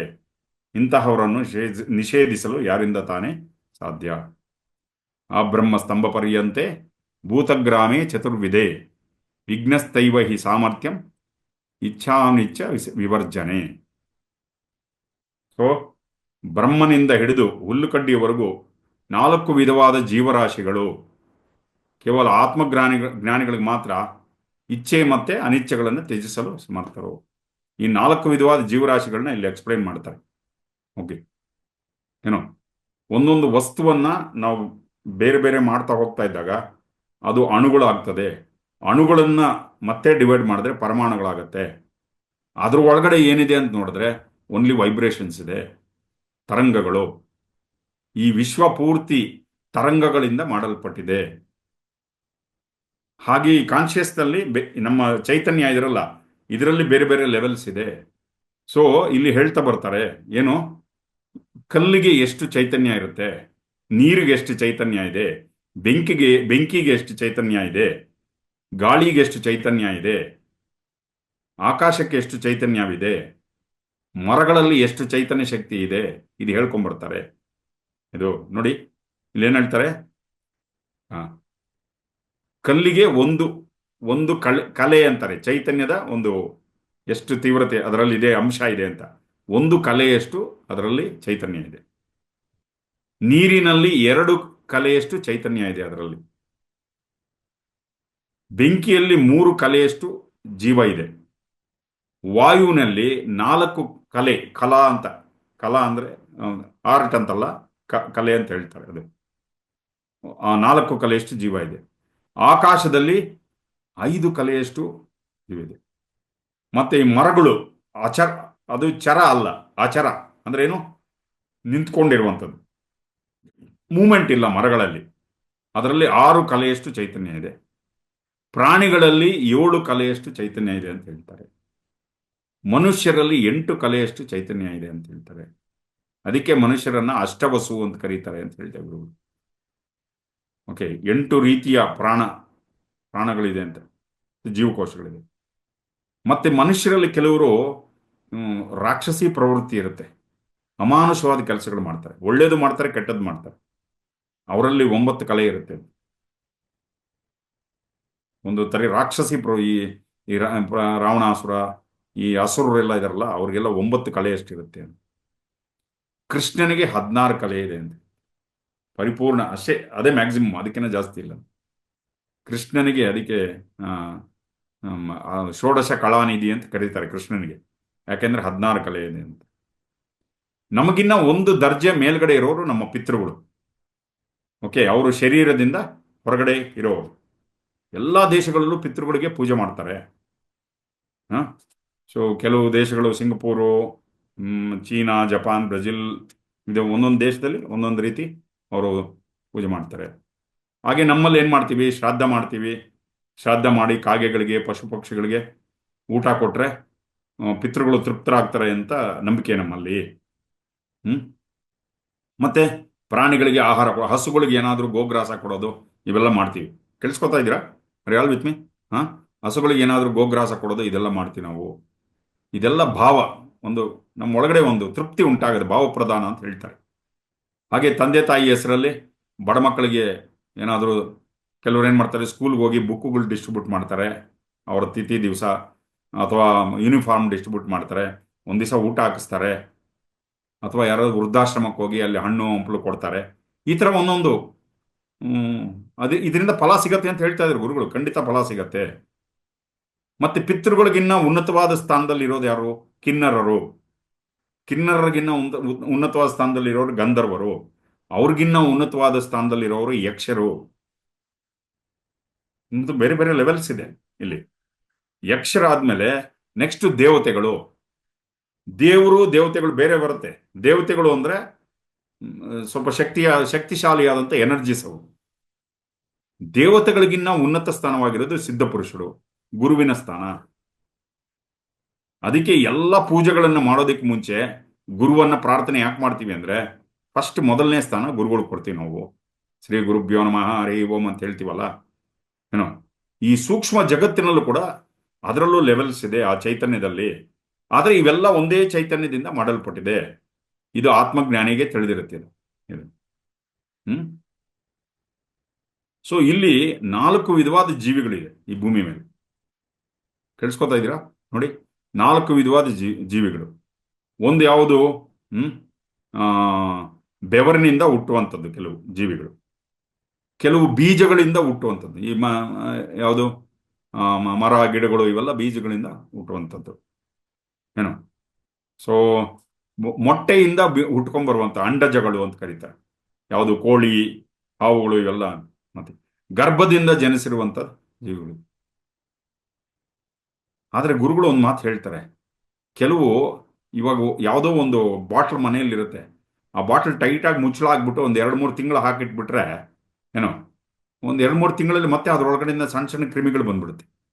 ಗಮನಿಸಿದ್ದೀರಾ? ಆ ಬಾಟ್ಲ್ ಒಳಗೆ ಸಣ್ಣ ಸಣ್ಣ ಸಣ್ಣ ಸಣ್ಣ ಸಣ್ಣ ಹುಳು ಬಂದ್ಬಿಡುತ್ತೆ. ಎಲ್ಲಿಂದ ಬಂತೀವೆಲ್ಲ ಅಂತ. ಏನೋ ಇವೆಲ್ಲ ಆಕಾಶದಲ್ಲಿ ಹುಟ್ಟುತ್ತಾ ಇದೆ. ಸ್ಪೇಸ್ ಈಸ್ ಸಚೇತನವಾದ ಸ್ಪೇಸ್. ಇದು ಅರ್ಥ ಆಗ್ತಾ ಇದೆಯಲ್ಲ? ನಿರ್ಜೀವವಾದ ಆಕಾಶ ಅಲ್ಲ ನಮ್ಮ ಸುತ್ತಲೂ ಇರೋದು. ನಮ್ಮ ಸುತ್ತಲೂ ಇರೋದು ನಿರ್ಜೀವವಾದ ಆಕಾಶ ಅಲ್ಲ. ನಮ್ಮ ಒಳಗಡೆ ಇದೆಯಲ್ಲ, ಅದು ಕೂಡ ನಿರ್ಜೀವವಾದ ಆಕಾಶ ಅಲ್ಲ, ಸಜೀವವಾದ ಆಕಾಶ. ಆ ಬಾಟಲ್ ಟೈಟ್ ಆಗಿ ಹಾಕ್ಬಿಟ್ರೆ ಸ್ವಲ್ಪ ದಿವಸ ಆದ್ಮೇಲೆ ಅದರೊಳಗೆ ಸಣ್ಣ ಸಣ್ಣ ಸಣ್ಣ ಹುಳುಗಳು ಬಂದ್ಬಿಡುತ್ತೆ. ಹೇಗೆ ಬಂತಿದೆಲ್ಲ? ಇವೆಲ್ಲ ಸೃಷ್ಟಿಯ ಆಳವಾದ ರಹಸ್ಯಗಳು. ಇದು ಹೇಳ್ಕೊಂಡ್ಬಿಡ್ತಾರೆ. ಮತ್ತೆ ಮನುಷ್ಯರಿಗಿನ್ನ ಕೆಳ ಹಂತದಲ್ಲಿ ಭೂತ ಪ್ರೇತ ಪಿಶಾಚಿ ಯೋನಿಗಳಿವೆ, ಇವೆಲ್ಲ ಇದೆ. ಸೊ ಆದರೆ ಆತ್ಮಜ್ಞಾನಿ ಎಲ್ಲ ಗೊತ್ತಿರುತ್ತೆ ಅವ್ರಿಗೆ. ಆತ್ಮಜ್ಞಾನಿ ಮತ್ತೆ ಎಲ್ಲ ಸಂಪರ್ಕದಲ್ಲಿರುತ್ತೆ, ಎಲ್ಲ ಲೆವೆಲ್ಸು ಸಂಪರ್ಕದಲ್ಲಿರುತ್ತೆ. ಇಲ್ಲಿ ನೋಡಿ, ಒಬ್ಬ ಚೀನಾದ ಒಬ್ಬ ರಾಜ್ಕುಮಾರನಿಗೆ ಜ್ಞಾನಿಗಳ ಮಹಿಮೆಯನ್ನ ತುಂಬ ಕೇಳ್ಕೊಂಡಿದ್ದೀನಿ ನಾನು. ಒಂದು ಕತೆ ಹೇಳ್ತಾ ಇದ್ದೆ. ಏನಂತ ಈ ಆತ್ಮಜ್ಞಾನಿ ಅಂದ್ರೆ ಏನಂತ ಸ್ಪೆಷಲ್ ಇರುತ್ತೆ ಅವ್ರ ಹತ್ರ ತಿಳ್ಕೊಬೇಕು ಅಂತ ಕುತೂಹಲ ಉಂಟಾಯ್ತು. ಅವ್ರ ದೇಶದಲ್ಲಿ ಇರುವಂಥ ಒಬ್ಬ ಆತ್ಮಜ್ಞಾನಿಗಳ ಹತ್ರ ಬಂದು, ನಿಮ್ಮೊಡನೆ ಸ್ವಲ್ಪ ದಿವಸ ಇರಬೇಕು ಅಂತ ಬಯಸ್ತಾ ಇದ್ದೀನಿ, ಒಂದು 3-4 ದಿವಸ ನಿಮ್ಮ ಜೊತೆಲಿ ಇರ್ತೀನಿ, ಅವಕಾಶ ಕೊಡಿ ಅಂತ ಕೇಳ್ತೆ. ಆಯ್ತು ಬನ್ನಿ ಅಂತ. ಸೊ ಒಂದು 4-5 ದಿವಸ ಅವ್ರ ಜೊತೆಲೇ ಊಟ ಮಾಡೋದು, ಅವ್ರ ಜೊತೆ ಕುತ್ಕೊಳ್ಳೋದು. ಅವ್ರು ಎಲ್ಲಿ ಮಲಗ್ತಾರೋ ಪಕ್ಕದಲ್ಲೇ ಇವನು ಒಂದು ಹಾಸಿಗೆ ಹಾಸ್ಕೊಂಡು ಅಲ್ಲೇ ಮಲ್ಕೊಳ್ಳೋದು ರಾಜ್ಕುಮಾರ್ ಮಾಡ್ತಾರೆ. ಒಂದು ಹೊತ್ತಿನಲ್ಲಿ ಎದ್ದು ಕೂತ್ಕೊಳ್ಳೋದು, ಯಾವುದಾದ್ರೂ ಪ್ರಕಾಶಮಾನವಾದ ಬೆಳಕು ಬಂದು ಇವ್ರ ಶರೀರದಲ್ಲಿ ಸೇರ್ಕೊಳತ್ತಾ ಅವ್ರೇನು ಆ ಥರ ಅನ್ಕೊಂಡ್ಬಿಟ್ಟಿರ್ತಾನ. ಏನೋ ಆ ಥರ ಸೇರ್ಕೊಳತ್ತಾ ಏನಾಗ್ತಾ ಇದೆ, ಈ ಮಹಾಜ್ಞಾನಿಗಳು ಅಂತ ಇದಾರಲ್ಲ, ಇವ್ರ ಸುತ್ತಲೂ ಏನಾದರೂ ಒಂದು ಔರ ಬರ್ತಾ ಇದೆಯಾ, ಈ ಥರದ್ದೆಲ್ಲ ಎದ್ದು ಕೂತ್ಕೊಂಡು ನೋಡತ್ತಾನೆ. ಅವೇನೋ ಆಗ್ತಾ ಇಲ್ಲ. ಆವಾಗ ಅವನ ಮನಸ್ಸಿಗೆ ಡೌಟ್ ಬರುತ್ತೆ. ಎಲ್ಲರೂ ಒಂಥರ ಸಂಶಯ, ಎಲ್ಲರೂ ಊಟ ಮಾಡ್ದಂಗೆ ಮಾಡ್ತಾರೆ, ಎಲ್ಲ ಬೆಳಗ್ಗೆ ಎದ್ದಂಗೆ ಅವರು ಎದ್ದೇಳ್ತಾರೆ.